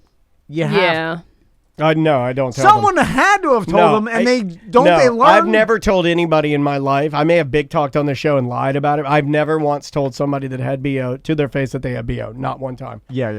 Have you ever? I I have if they're my friend. You Not- have? Really? Yeah, not a stranger though. Can you remember Yeah, well, like a close, like a best Yeah, friend like or Dom. something? I'm having him on my show this week. He'll probably Oh. have BO when he comes to my house. Oh God, you're 50 You're years right, old, Dom. What are you doing? And then we'll laugh. That guy's a like- sweat machine. Like, yeah, I guess if I'm around my friends, I'm like, oh God, your armpits stink, and I'll laugh. I'm like, it's Yeah, like, yeah, you're yeah. like cranking a stinky God, fart. you guys right? got weird friends because I don't think I invite my friends over and then they smell like hobos and I'm like, oh, you guys, you got me again with the hobo smell. Well, I'll just be like, oh God, you stink. My friends don't smell, but then again, I don't have any friends. But if I did, They wouldn't be stinking. they wouldn't be stinky friends. I mean, it is nearly impossible to tell someone that and not be awkward. Or We told a kid, and What if I had BO? Would you tell me? No. And I No. worked here No. every day in this No. tiny No, no, studio no. I and just tiny take it. office. I'm taking my eyes would you be do watering. a great job. You I can wouldn't text say. it about I it, wouldn't though. say. I almost cursed. I almost I cursed. text Daniel I about would it. text That's Tom right. about it. I'd be Yeah, like, yeah. God, this bitch smells like Worst smell I've ever smelled. Yeah, I was like, Every- this is the smelliest person in the world. Oh yeah, every day it would be like, oh my God, today was real bad. Level 10 Sam. Like we would make Sam. just to make each other laugh. Yeah, but we because never we say- wouldn't want to 'cause- hurt your feelings. Yeah. I'd never say. But I'd want to know. I don't want to stink up the studio. Yeah, But but I- we don't know that. I would think it's a medical problem or something Yeah, you I can't would. help. I'd be like, something's wrong. It's like I used to know this guy that worked up at Clear Channel that had a stinky foot. 1 foot? Yeah, because it was rotting. Oh. Yeah. It was like he had bad foot, but it was always wrapped up. But you could smell his foot, and I'm like, can't they cut that thing a little higher? yeah. You know, It it's was like wounds. Yeah, like clean it up a stinky little bit. wounds from diabetes. Yeah, it's like with a- even like when a shoelace gets frayed on the end. You know, you can cut it and then retape the sniglet or whatever that little thing. You know, you got to do something to it. You got to do something. All right. I got another one queued yeah, up and ready to let's do go. it. All right. Hey guys, so it's DeBerry Joe. This homeless guy knocked on my door tonight, asking if he could heat up some food, and ended up talking to him and hanging out and drinking some beers in the front yard. So basically, I don't know if you guys can hear A that. homeless person knocked on his door. Yeah, a homeless person knocked on his door. And DeBerry asked- Joe? He's DeBerry Joe, and asked if he could heat up some food. And he goes on to. Did he let him heat it up? Yeah, he let him in. He let him heat it up, and then he just hung out with him, and they both had a couple of beers, and they sat outside in the front yard while the homeless guy ate the food he warmed That's up. nice. I think that's nice Yeah, too. It's good a really It's the holidays. It's a nice thing to do. I can't say that I would do that because I don't think my wife and daughter would want me to do that because my wife and daughter think homeless people are disgusting. But I know that to be a fact. yeah, I mean they Yeah. both go like Yeah, they do yeah, that yeah. constantly. Yeah. So I mean, taught him that. yeah. I was like, yeah, these people deserve to be they shamed. think that all homeless people have BO, and they won't let them in our house. Not all, but 99.9 do. Yeah, Yeah. but it's a special brand of BO too. Oh yeah. So it's It's hot. like mental BO. Yeah, how could a smell be temperature? I don't know. All right. God, it's like Bye bye.